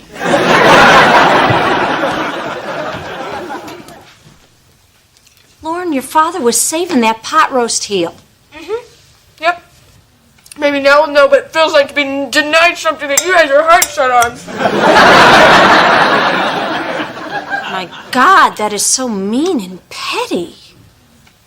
You're going to make a wonderful wife someday. Honey, I'm home and hungry for heel. I've had pot roast on my brain since... I'm sorry. Did you want that? Because I always eat delicious leftover pot roast. It's my one big rule. Why didn't we just stop after the first kid? Oh, yeah, that's right. I wanted a boy. Anyway, guess what, guys? Things are finally looking up for me. You got a date for the dance. No. But I do have a secret admirer. A secret admirer? Yeah, she's been emailing me since last night. She's so smart. Listen to what she sent me. Let not my love be called idolatry, nor my beloved as an idol show, since all alike my songs and praises be to one of one, still such and ever so. I think your computer might be broke. Sounds like every other word's missing. Dad, it's a Shakespearean sonnet. Brian, this girl sounds great. You should find out who she is. Absolutely. A girl like this is probably a moose. What? Brian, there's a reason she's keeping her identity under wraps. She's either writing to you from jail or she's a he. Or a he-she. A he-she? They're out there. Trust me.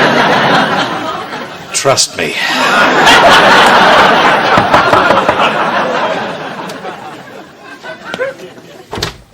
Oh, hey, Sarah. Hi, Brian.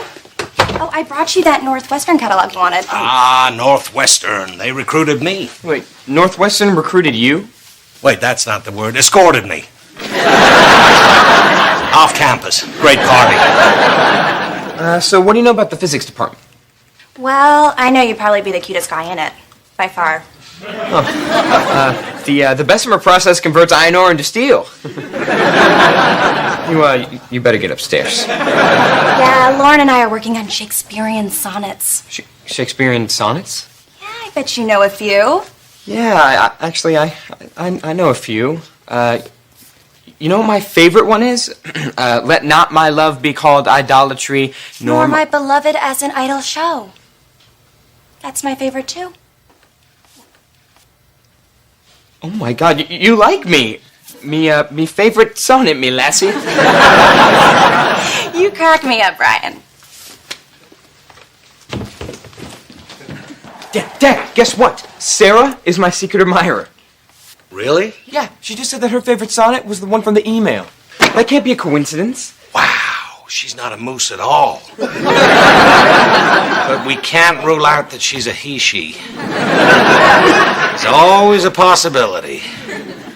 Always. I bet she just wants to keep it a secret because she's Lauren's tutor. A tutor? My God. You've stumbled into a classic 80s movie fantasy. An older, experienced seductress is looking to tutor you in the ways of love. Oh, you gotta ask her out. I've sat through cheerleading, twirling, and something called bell choir. You owe me this. Dad, I can't ask out a college girl. Where am I supposed to take her? How about that dance? You show up with a college girl, you'll be a legend in your high school. The guys in twirling squad would lose it. I don't think the guys in twirling squad are ever gonna lose it. Dad, what am I thinking? She's 19. She sleeps in a dorm with other hot women. I sleep in jammies with a humidifier. Okay, calm down. All you need is some confidence. I can help you with that. Really? Yeah, asking a girl out is just salesmanship, and I'm a salesman. There's no difference between you and a toilet. Well, as honored as I am by that comparison, I think I'll handle this on my own. Is there a dictionary down here? Brian? Thanks. Paranablam. I mean, nabatroblem. Help me.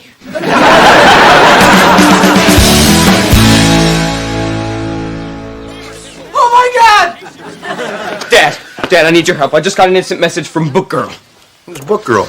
Brian's secret admirer. I had a secret admirer once. He gets out of prison in 5 years. Let's see. What's up?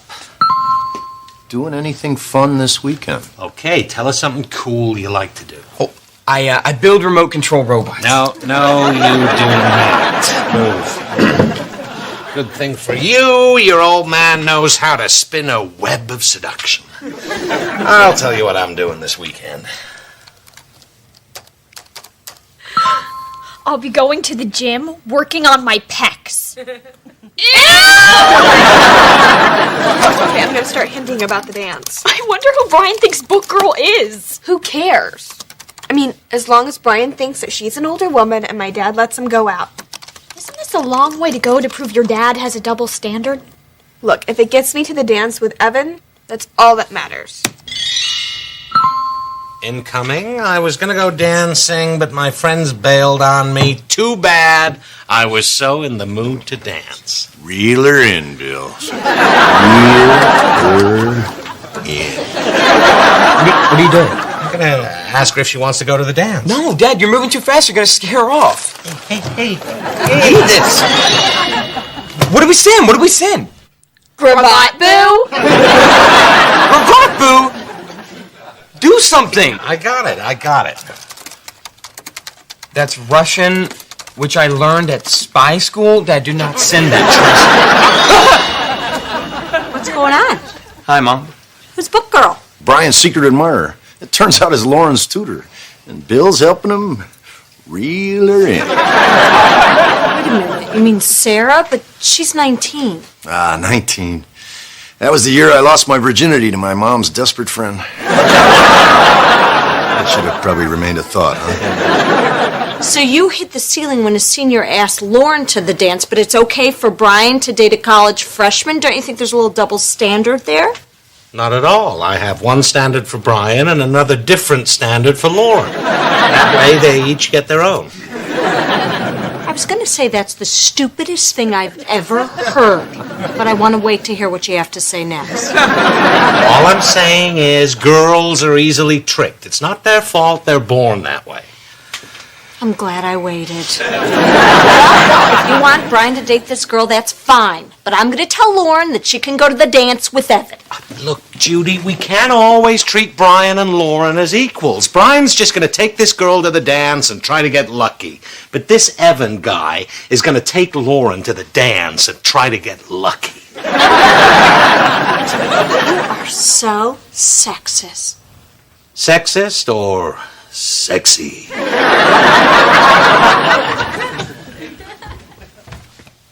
Sexy. Lauren, let's go to the mall. We're getting you a dress for the dance. Oh my God! How'd you get Dad to change his mind? Well, if your father is willing to let your brother date your tutor, then you can go to the dance with someone older, too. Why would Brian be going out with my tutor? Turns out she's been emailing him all week. Oh my God, he thinks it's Sarah. He thinks who is Sarah? Wait a minute, book girl? You're book girl? Bye. Good. No witnesses.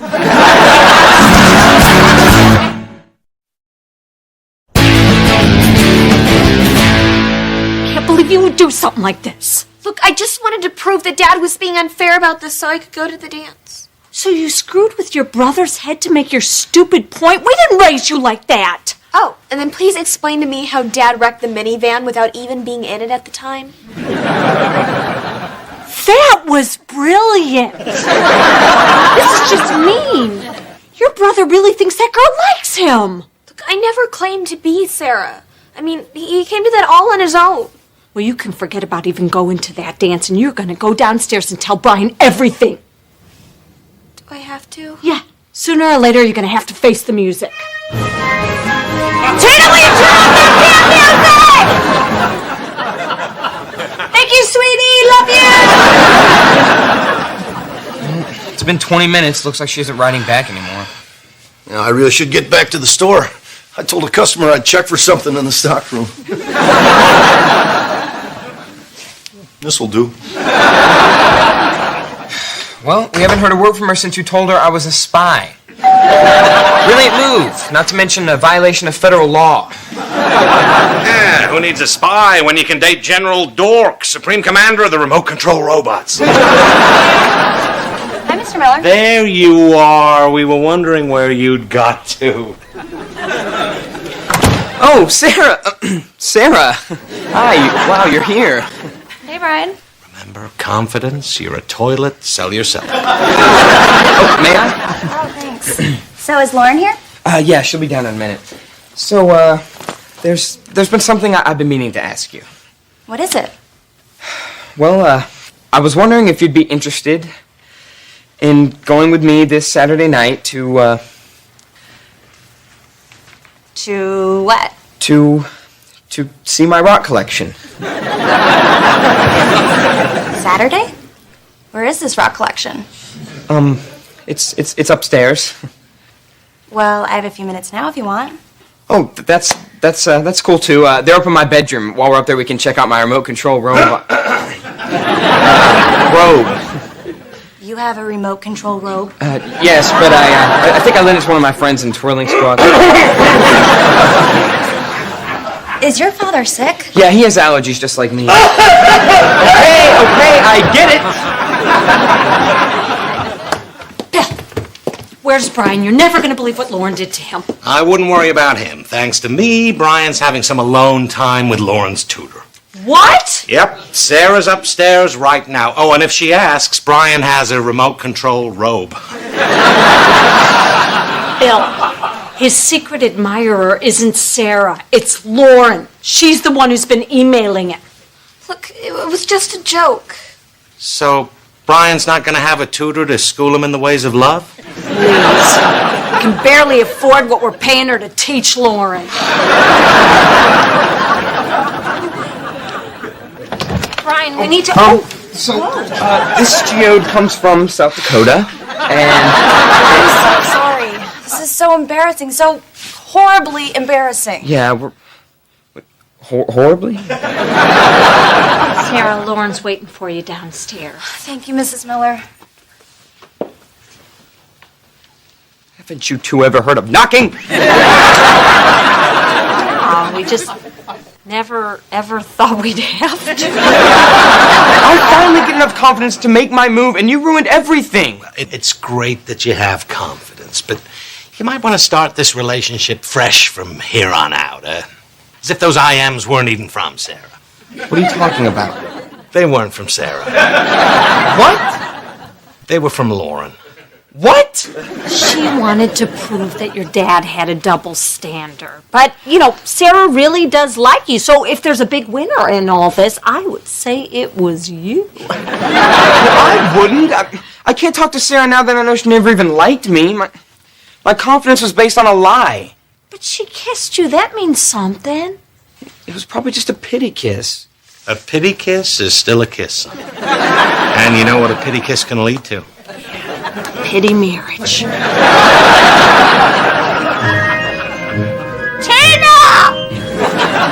No, just forget it. It's over. I told you I could never get a girl like that. All right. I want you to take a knee and listen up.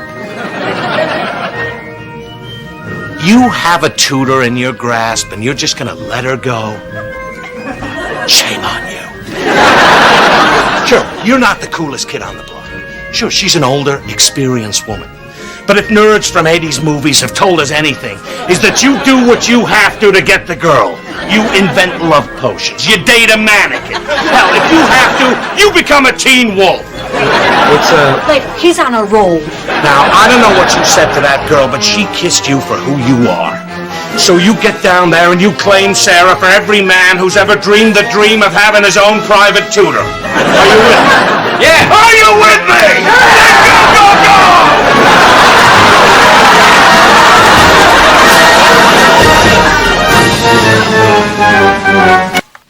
Hey, I'm practicing. Practice is over. It's game time. Sarah, I need to talk to you for a second. Okay, I probably should get going anyway. Do you mind if we do this tomorrow? Sure. Okay. You're dead for what you did to me. Oh, and that's scary, because you go to spy school.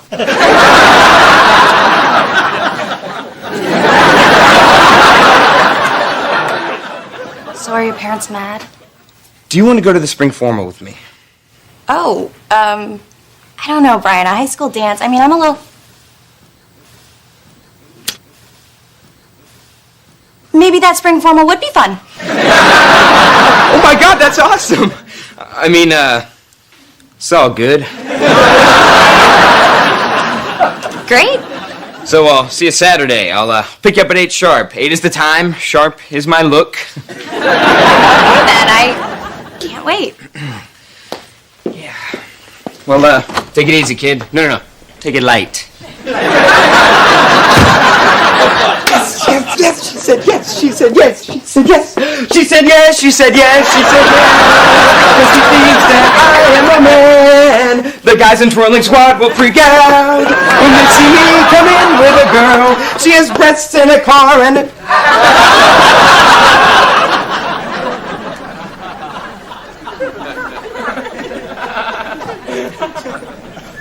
Hey, baby.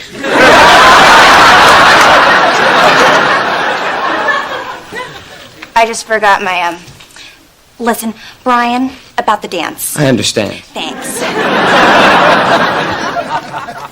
So, how did it die? You twirled, didn't you?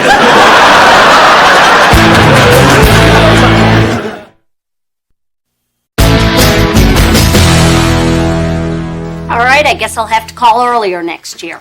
Yeah, bye. Bad news. Too late to get Tina into Mother Goose summer camp. The fire marshal limits the amount of children you can fit in this shoe. Mother Goose camp. A month ago, it was an Arby's. Great. Who's going to watch Tina this summer? Hey, I'm more disappointed than you. I was going to spend my summer at that Arby's. Great news. My teacher says I'm gonna pass basic math.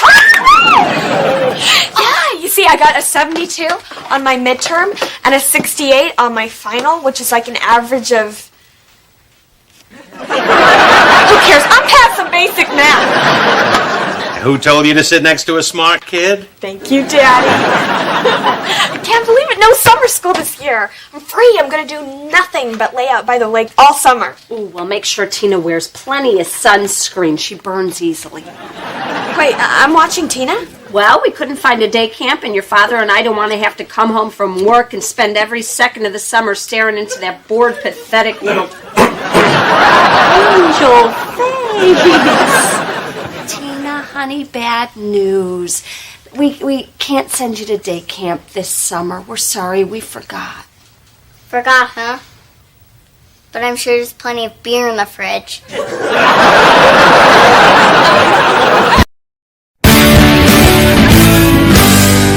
Okay, what about this camp, Tina? It says you can learn how to square dance. In fact, I went there one summer. Next. Well, you're going to have to pick one because we're not spending the summer together. Hey, how do you feel about the circus? Cool, there's a circus camp? Well, no, but the circus is hiring. It says must fit in canon. I don't think that's going to work, Lauren. Sure will, Mom. You just grease her up, you stuff her in there. Yeah, keep looking. Hey, Bill. Hey, you mind if I borrow that camping gear again? My son and I got that P-flag camp out this weekend. Oh, that annual gay camp out with your gay son in the gay woods? Yeah. You learn arts and crafts from that Indian from the Village People? Sure, they might get a little fancy now and then, but it's still a bunch of guys out in the woods roughing it. Oh, you going camping again? Do you need to borrow my napkin rings? No, we're going to hike to Crate and Barrel the first day. I'm just going to grab the camping gear from the basement. You know, I thought this was going to be the summer that you and Brian finally went camping. Yeah, we'll have to do that one of these summers. Come on, Bill. Your dad took you camping. Oh, yeah, that was a lot of fun. I'd hide up in a tree while he stumbled around drunk with his crossbow, yelling, "Get down here, you sissy, and put the apple back on your head." That explains your fear of fruit. Hey, guys, I got accepted into that foreign exchange program, and I'm going to Italy for the summer. Oh my God, you're going to Italy? That is so great! Congratulations, son. Wow, it is so wonderful when two cultures come together and wait a minute, this doesn't mean we have to take an Italian kid in, do we? No, this requires no effort on your part. Oh, just the way we like it. So how'd you swing this? Dad, you were with me when I applied. We went downtown with the student model UN. We had our picture taken with the mayor.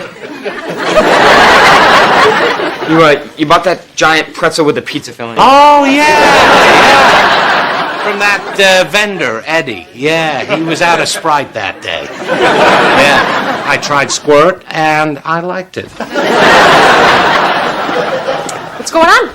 Oh, Brian is going to spend the summer in Europe. Maybe it was Slice. God, that is so exciting. What country are you going to? Italy. Oh, Italia. La bella countryside. What a magical summer I spent there. Hey, Bill, where are your lanterns? The Coleman lantern's right next to the bench. No, I'm talking about your Chinese lanterns. We're doing a campfire dim sum. I know where they are, Fitz. Bill, give me a hand. Oh, I'm sorry, everybody. It was a Sierra Mist.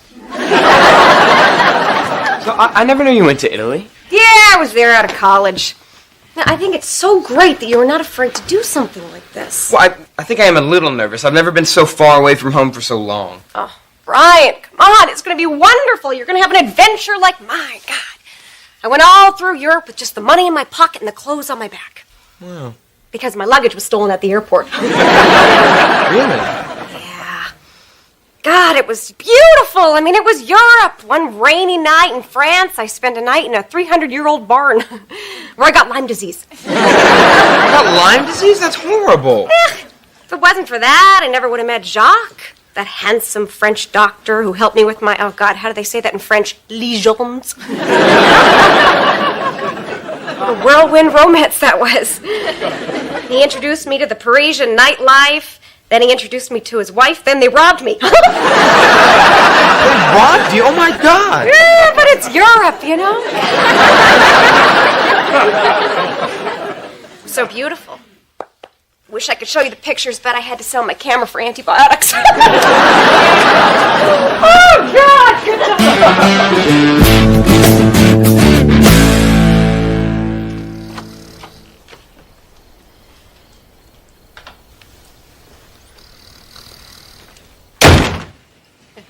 Brian, you're late.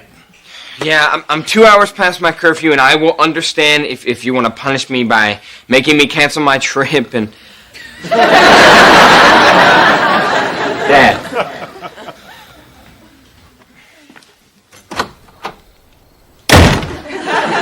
Brian, you're late. I know.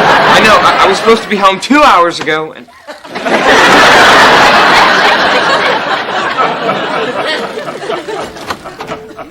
What the hell is going on down here? Brian, you're late. And this is the third time this week. It's past midnight. If you're going to stay out this late, you should call us. That's it? That's how you're going to handle this? Yeah, it's no biggie. You guys, I've shown a wanton disregard for your rules and regulations, okay? And this is very iffy behavior I'm getting into here. It's normal. You're finally catching up with other boys your age. What's this? I dropped something. It's a pack of cigarettes. I am so busted. Goodbye, Europe. I'm not going to bust you for holding on to someone else's cigarette. Well, how do you know they're not mine? We know you don't smoke. Your throat closes up when we burn toast. You know what, Judy? I don't think he's ready to go to Europe. Really? No, I wouldn't feel right putting you on a plane. Not without this brand new backpack! It's a going away present. There's a pocket for your inhaler and a zipper compartment for your allergy medications. You can keep your cigarettes wherever you want. Great, guys. After I die from Lyme disease, they can ship my body back in it. Thank you. Gee, doesn't seem too happy. You think he's having second thoughts? Was acting a little weird. I bet he's scared and he's afraid to admit it because we'll make fun of him like we always do. Like calling him Crying Brian, too scared of flying. That was way too easy. I don't blame him for being scared. Italy is really far away from here, you know? A lot could go wrong over there with the different languages, the confusing subways, the Euros. That's a little racist, Judy.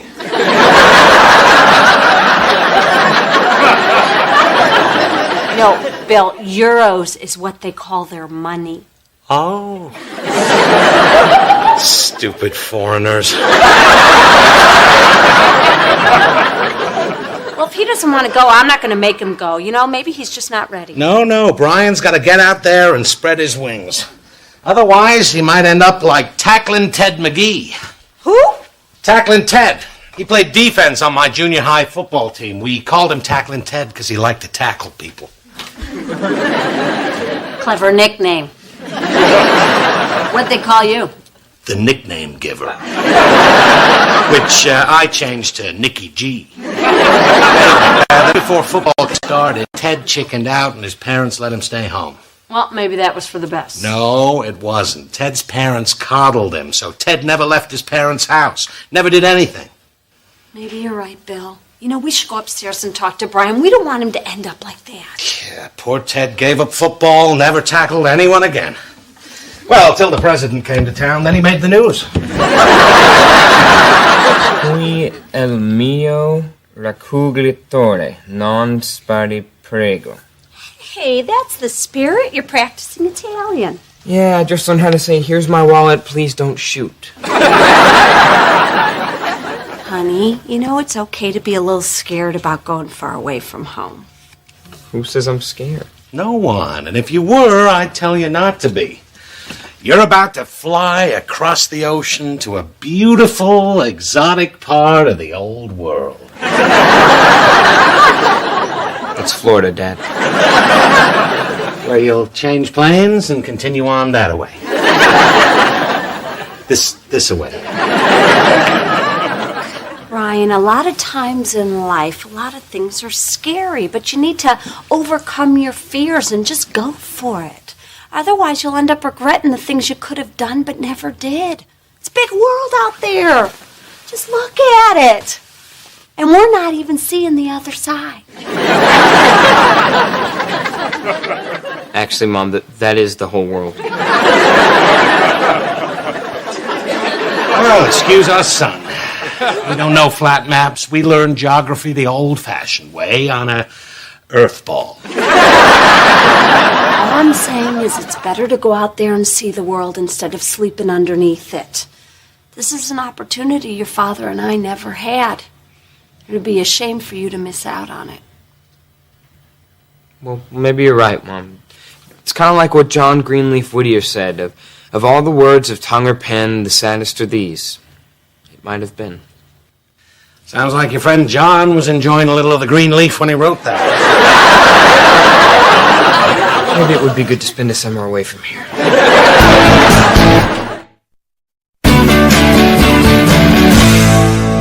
No, I'm really looking forward to spending the summer with you and your family, Signore Gazzulo. No, I've always dreamed of going to the opera. No, my parents aren't really opera people. They're more soap opera people. I do love my stories. Is he on the phone to that Italian guy again? He's been blabbing to him every day for the past 3 weeks. Oh, it hasn't been every day, and with the language barrier, I'm sure they find Brian fascinating. In Italian, he's probably not a nerd. Okay, we'll just give everyone there my best, Signore Papa. Okay, Papa. Okay, arrivederci.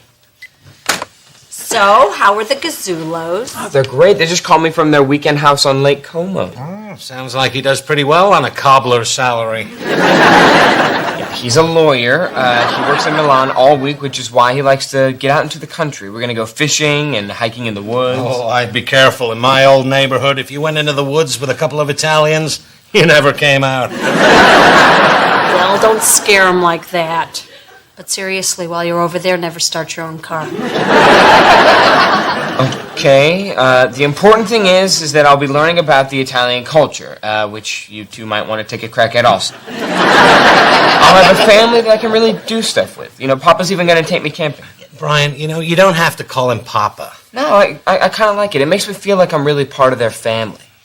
All right, well, I'm going to go see if there's any football on. It's not football season. No, Dad, football's what the Italians call soccer. It's Papa's favorite sport, so I thought I'd learn about it. I'll tell you everything you need to know about it in 2 words. Boring! Brian's going to have the time of his life over there. Yeah? Yeah, he's going to come back a different kid. Not even a kid. He's going to come back a man. I guess you're right.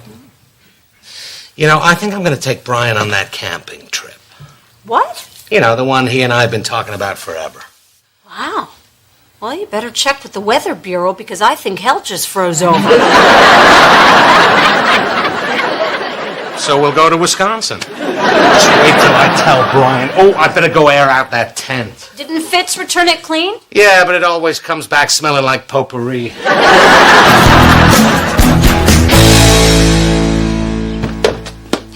Hey, Mom, I think I finally found a summer camp for Tina. Look. Miss Palmer's etiquette camp. Come on, Tina doesn't need to go to an etiquette camp. Tina, what do we say when we burp? Better out the front door than out the back. Sign her up.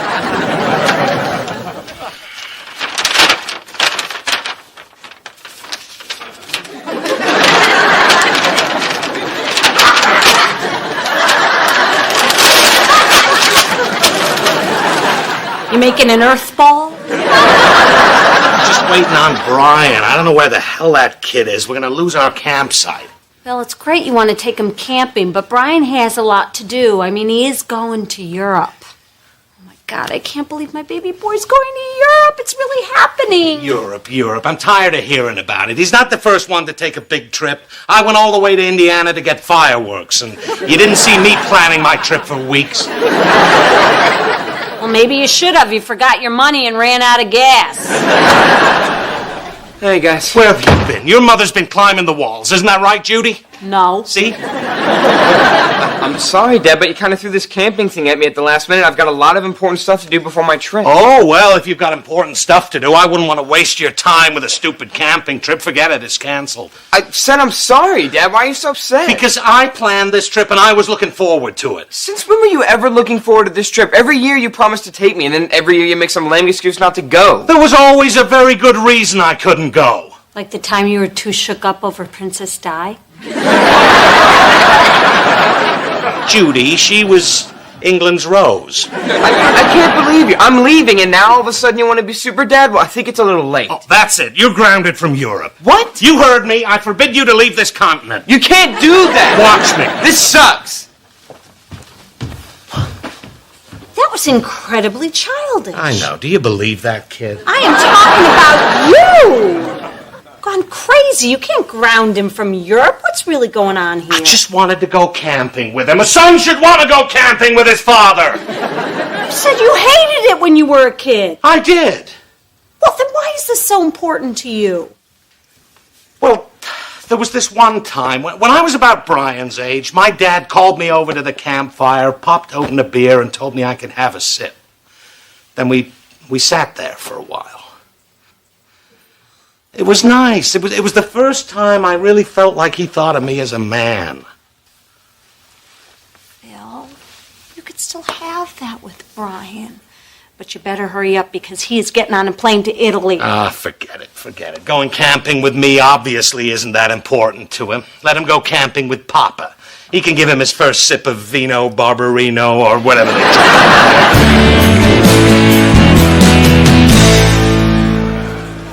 Do you have your passport? Yes, Mom, I'm all set. There was no need for you guys to come with me to the gate. You're an unaccompanied minor, and my baby boy, you're lucky I'm not folded up in your suitcase. Well, I'll call you when I land. Go and have a wonderful time. And remember, if anything happens, please practice safe sex. Mom, could you please not whisper that in my ear while you're hugging me? Oh, I'm sorry. It's just so hard to let go. Goodbye, sweetheart. Goodbye, Mom. Bill, your son's leaving for the rest of the summer. Isn't there anything you want to say to her? See you, kid. Don't forget to write. Well, I'll be sending you emails, plus I'll be blogging every day, so... Don't worry, you'll get used to the food. Okay, well, I'll talk to you soon. What kind of goodbye was that? I'm not his mother. Guys say goodbye differently. Well, I guess this is goodbye. I love you, son. I love you more, Dad. Nah, I love you more. Get a room. I want to watch the plane take off. Go into the ladies' room, order me an overpriced beer and an undercooked pizza. All passengers with flight number 1019, non-stop service to Milan. Brian, I need to talk to you. What is it now? Just take a minute. Come on. I get a bottle of beer, please. Look, I'm sorry I got so mad at you about the whole camping thing. It's okay, Dad. No, it's not okay. I just felt guilty I hadn't made an effort to spend more time with you when you were growing up. You know, you assume there's going to be plenty of time to do things with your boy, and next thing you know, you're watching a man hop on a plane and fly away. Well, we'll have plenty of time to do stuff when I get back. Well, I want to do something together before you leave. Dad, the plane's boarding. Here. Be a damn shame if your first sip of beer was with anyone but your old man. Really? Yeah. Aren't we going to get in trouble? Oh, airports are like international waters. They're not subject to American laws. Really? No, just drink up.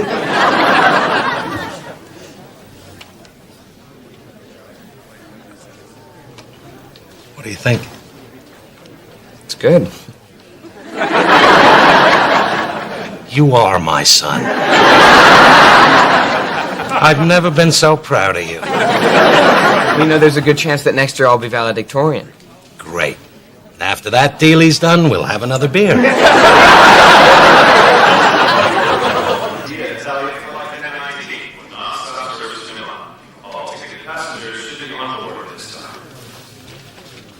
I better get going.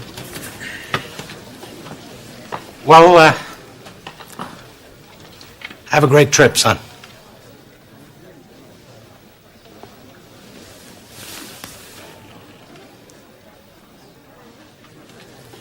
Better go before your mom gets back. She'll get all worked up. You know how women are. What, are you slicing onions back there?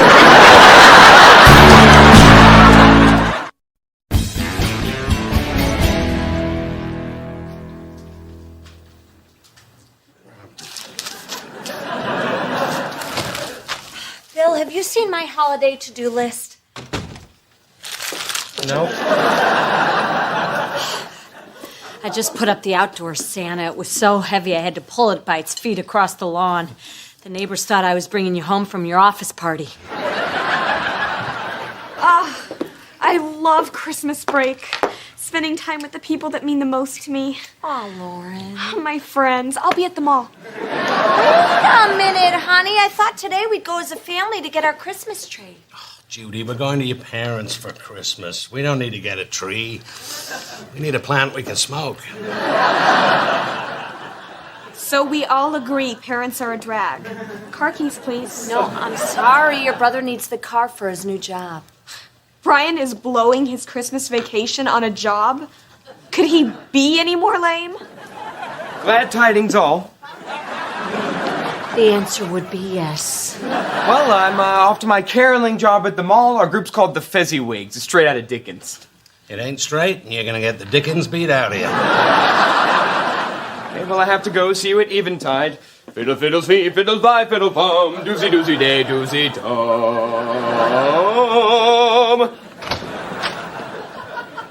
Great. So now I'm stuck here thanks to the nerdful Dodger. Lauren, you're not stuck. We could go Christmas shopping and maybe skating. Can't Dad help you with your shopping? No, your father has a disability. He's lazy. I'm still waiting for you guys to put in ramps. At least you can help me out by forging your father's signature on these Christmas cards. Make sure you put something personal on each one. Shows that I care. Great, so because Brian has a job, he gets out of everything, while I have to do all the boring Christmas stuff. Forgot my cape. Goosey, goosey, gum, goosey, gum, goosey, gum, goosey, gum. Goosey, gee. God help us, everyone.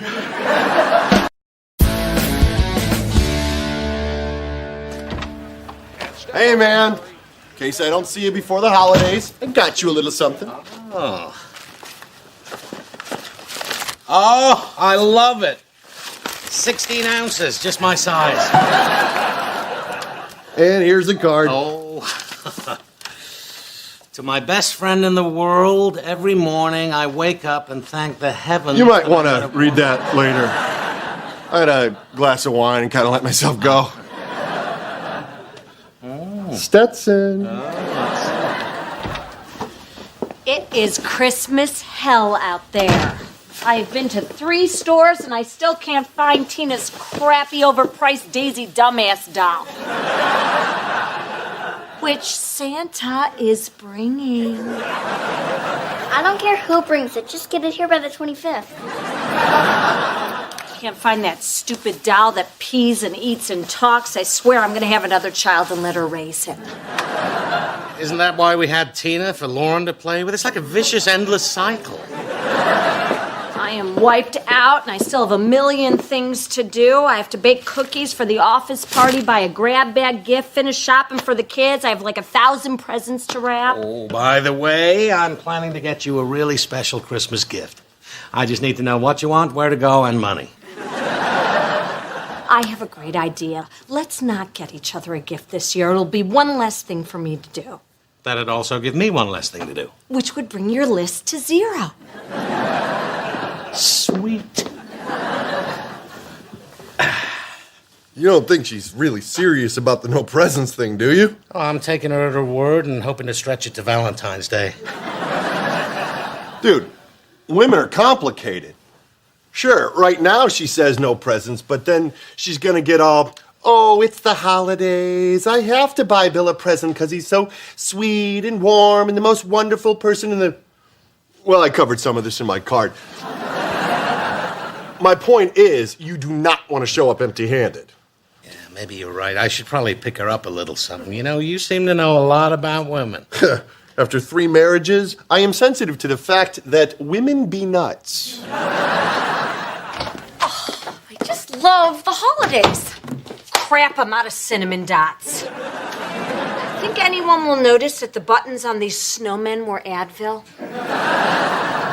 No, just tell them not to have more than 1 cookie every 4 hours. Listen, I got some bad news. I can't go with you guys to Mom and Dad's for Christmas. Why not? Well, I gotta be with Perry in Reno. He's the MC of a holiday review called Jingle Boobs.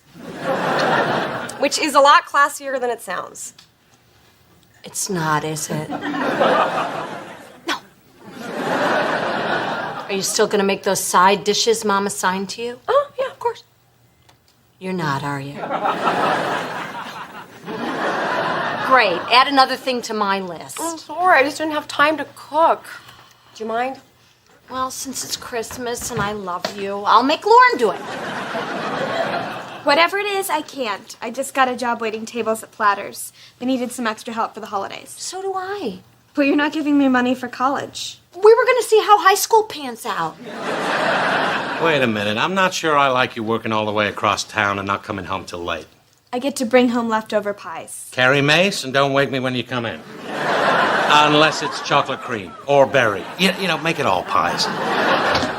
Christmas sucks. What happened? Nothing we haven't seen coming since he said turn off the football game, the Tonys are on. I just couldn't believe it. We were singing the 12 Days of Christmas, and people started throwing food. 12 mini hot dogs, 11 frozen yogurts, 10... Well, you get the idea. Anyway, the mall fired us. That's wonderful, honey. You could be my holiday helper. It'll be fun. Man, I thought Lauren was taking care of all the Christmas crap around here. Yeah. I got a job now, so car keys, please. Well, what about Aunt Linda? Oh, I'll be with my husband having a good old-fashioned topless Christmas. Right. I try to spread a little holiday cheer around, and what does it get you? 2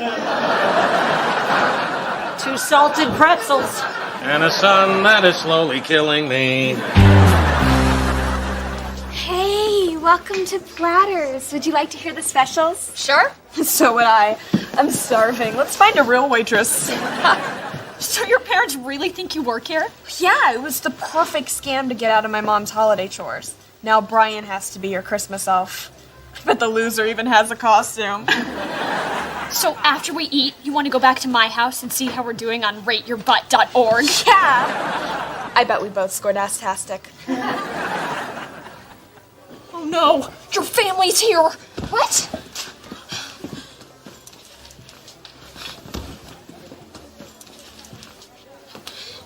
Hey! Welcome to Platters. What the hell are you doing here? Well, we had to take a little trip to the emergency room. There was a slight electrical mishap while Brian was hanging the Christmas lights. He got all shaky. It was hilarious. Good news is, I took a picture. And I'm fine. So we were in the neighborhood. We thought we'd see our girl at work. Aren't you going to see us? Yeah. Thanks, Amy. I'll take it from here. I understand you accept competitors' coupons. Bill, it's not a coupon. He just wrote free steak on a piece of paper.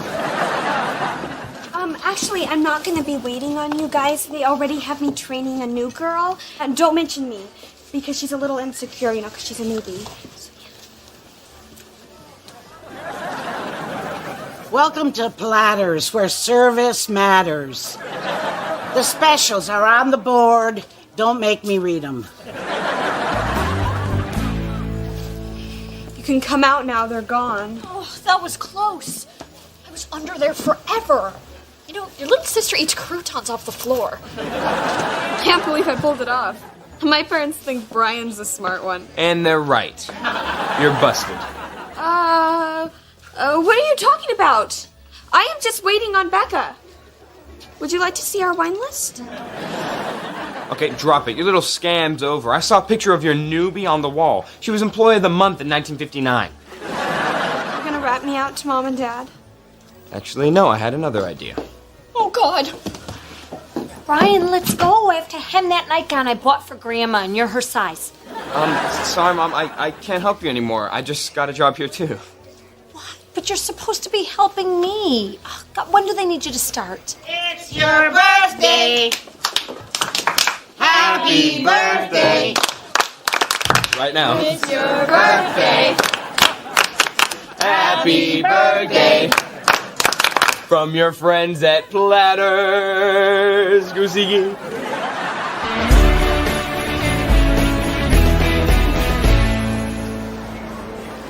Hey, there you are. I've been looking all over. You're not in line to see Santa Claus, are you? Not if you're gonna bad vibe me. Anyway, I took your advice and bought Judy a CD. Right. Now you're all set in case she springs a present on you. Yeah, I just hope I got her the right thing. Wow, look at that. That is a beautiful ring. Yeah. Judy'd never expect me to buy something like that. Holidays only come around once a year. You know what? You're right. I'm buying myself a pinky ring. Just love the feeling of Christmas. There's just something in the air. It's the smell of 5,000 people in overcoats. It's bad that I pretend I have laser vision, and every time I blink my eyes, I'm blowing somebody's head up. Judy, that is not the Christmas... You're trying to blow up my head, aren't you? It's not working. Hey, wait, is that Bill in the jewelry store? What's he doing in there? I don't know. Looks like Kyle's helping him pick out a ring. That sweet, sweet man. We said no presents, but he couldn't resist. Come on, I gotta go find him something special. See, just when you think he's only thinking about himself, he does something generous like that. What the hell? I'll take the one with the bigger stone. I'm worth it.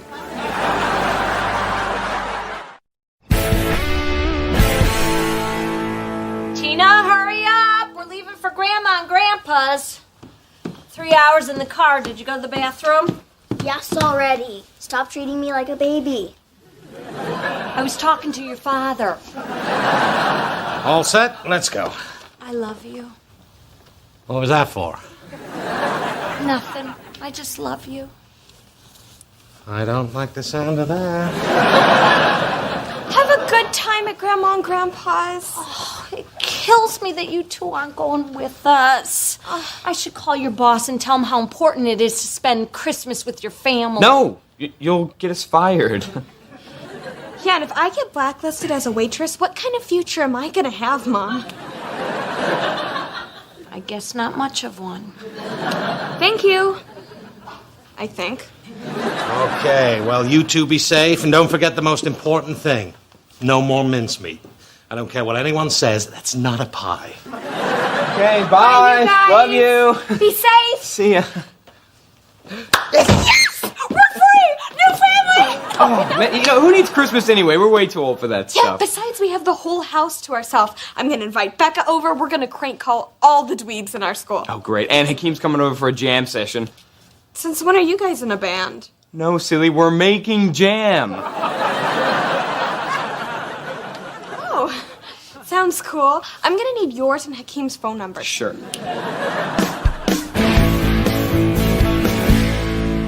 Well, just got off the phone with Hakeem. Of course, he's spending Christmas Eve with his family. So you can't make jam?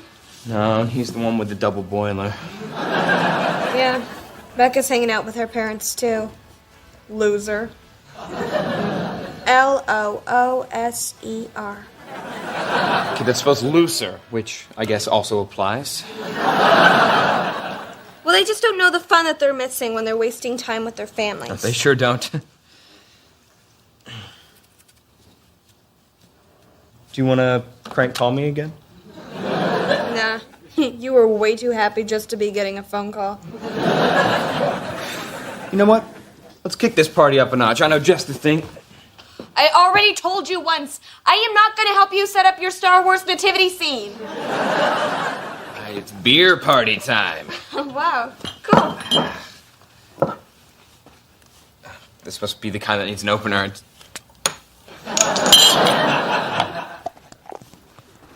Oh, and that must be our pizza. Pizza and beer. It's good to be grown up, huh?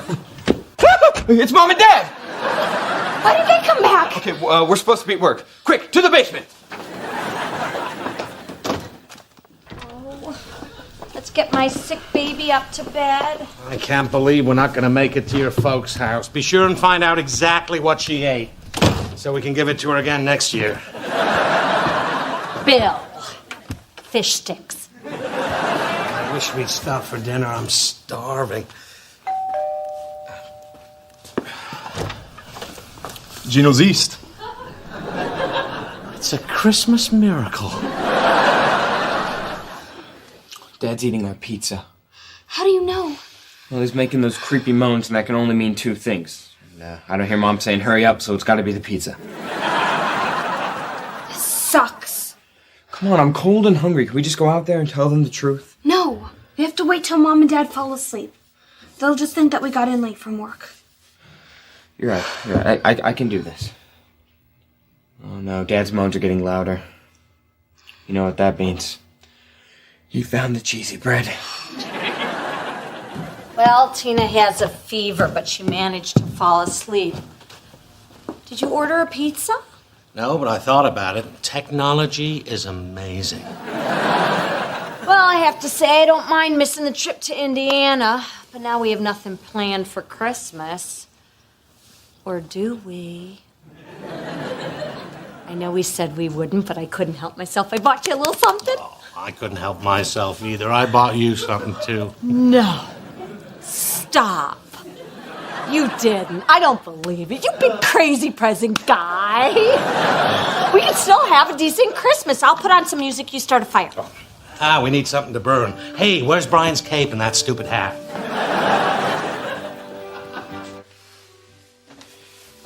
Here. Found the Christmas tree skirt. Thanks. Oh, I think it's to keep warm. What are they doing? Well, they put on music, and I think they lit a fire, like we do every year when we open presents. Stupid music. Stupid fire.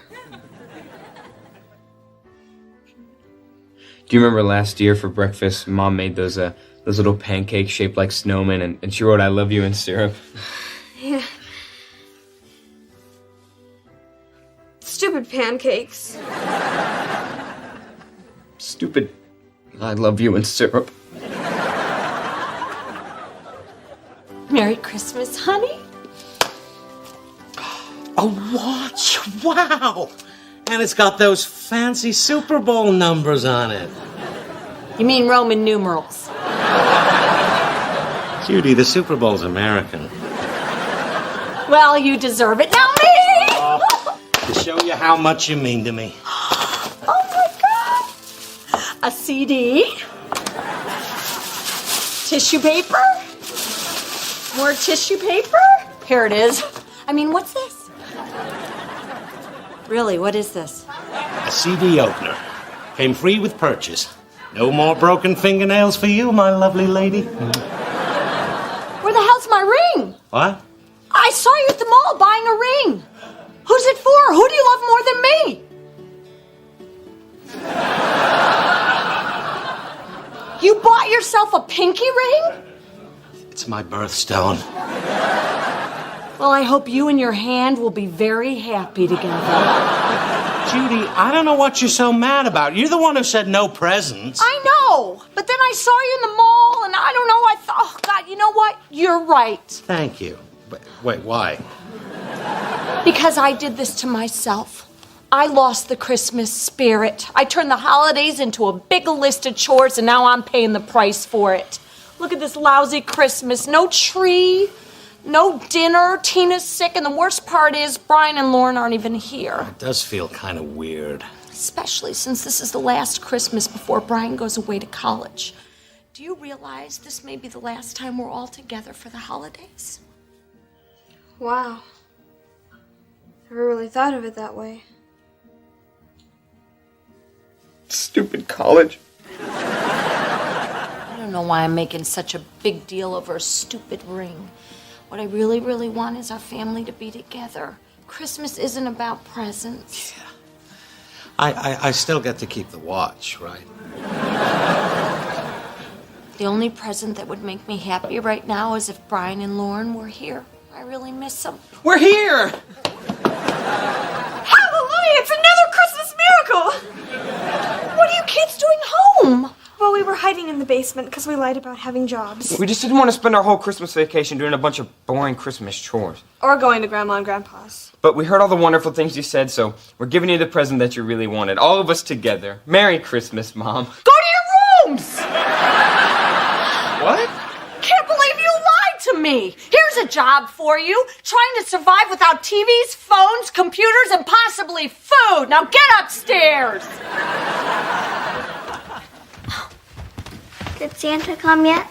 Honey, what are you doing out of bed? I'm feeling better. Now can we all open presents? Not your brother and your sister. They've been very bad and they're being punished. So there's no Christmas, Mommy?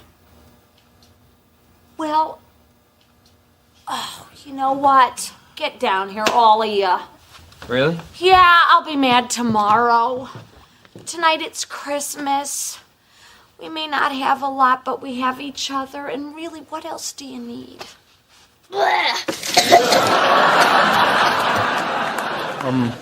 A mop. The presents are ruined. At exactly 11:35.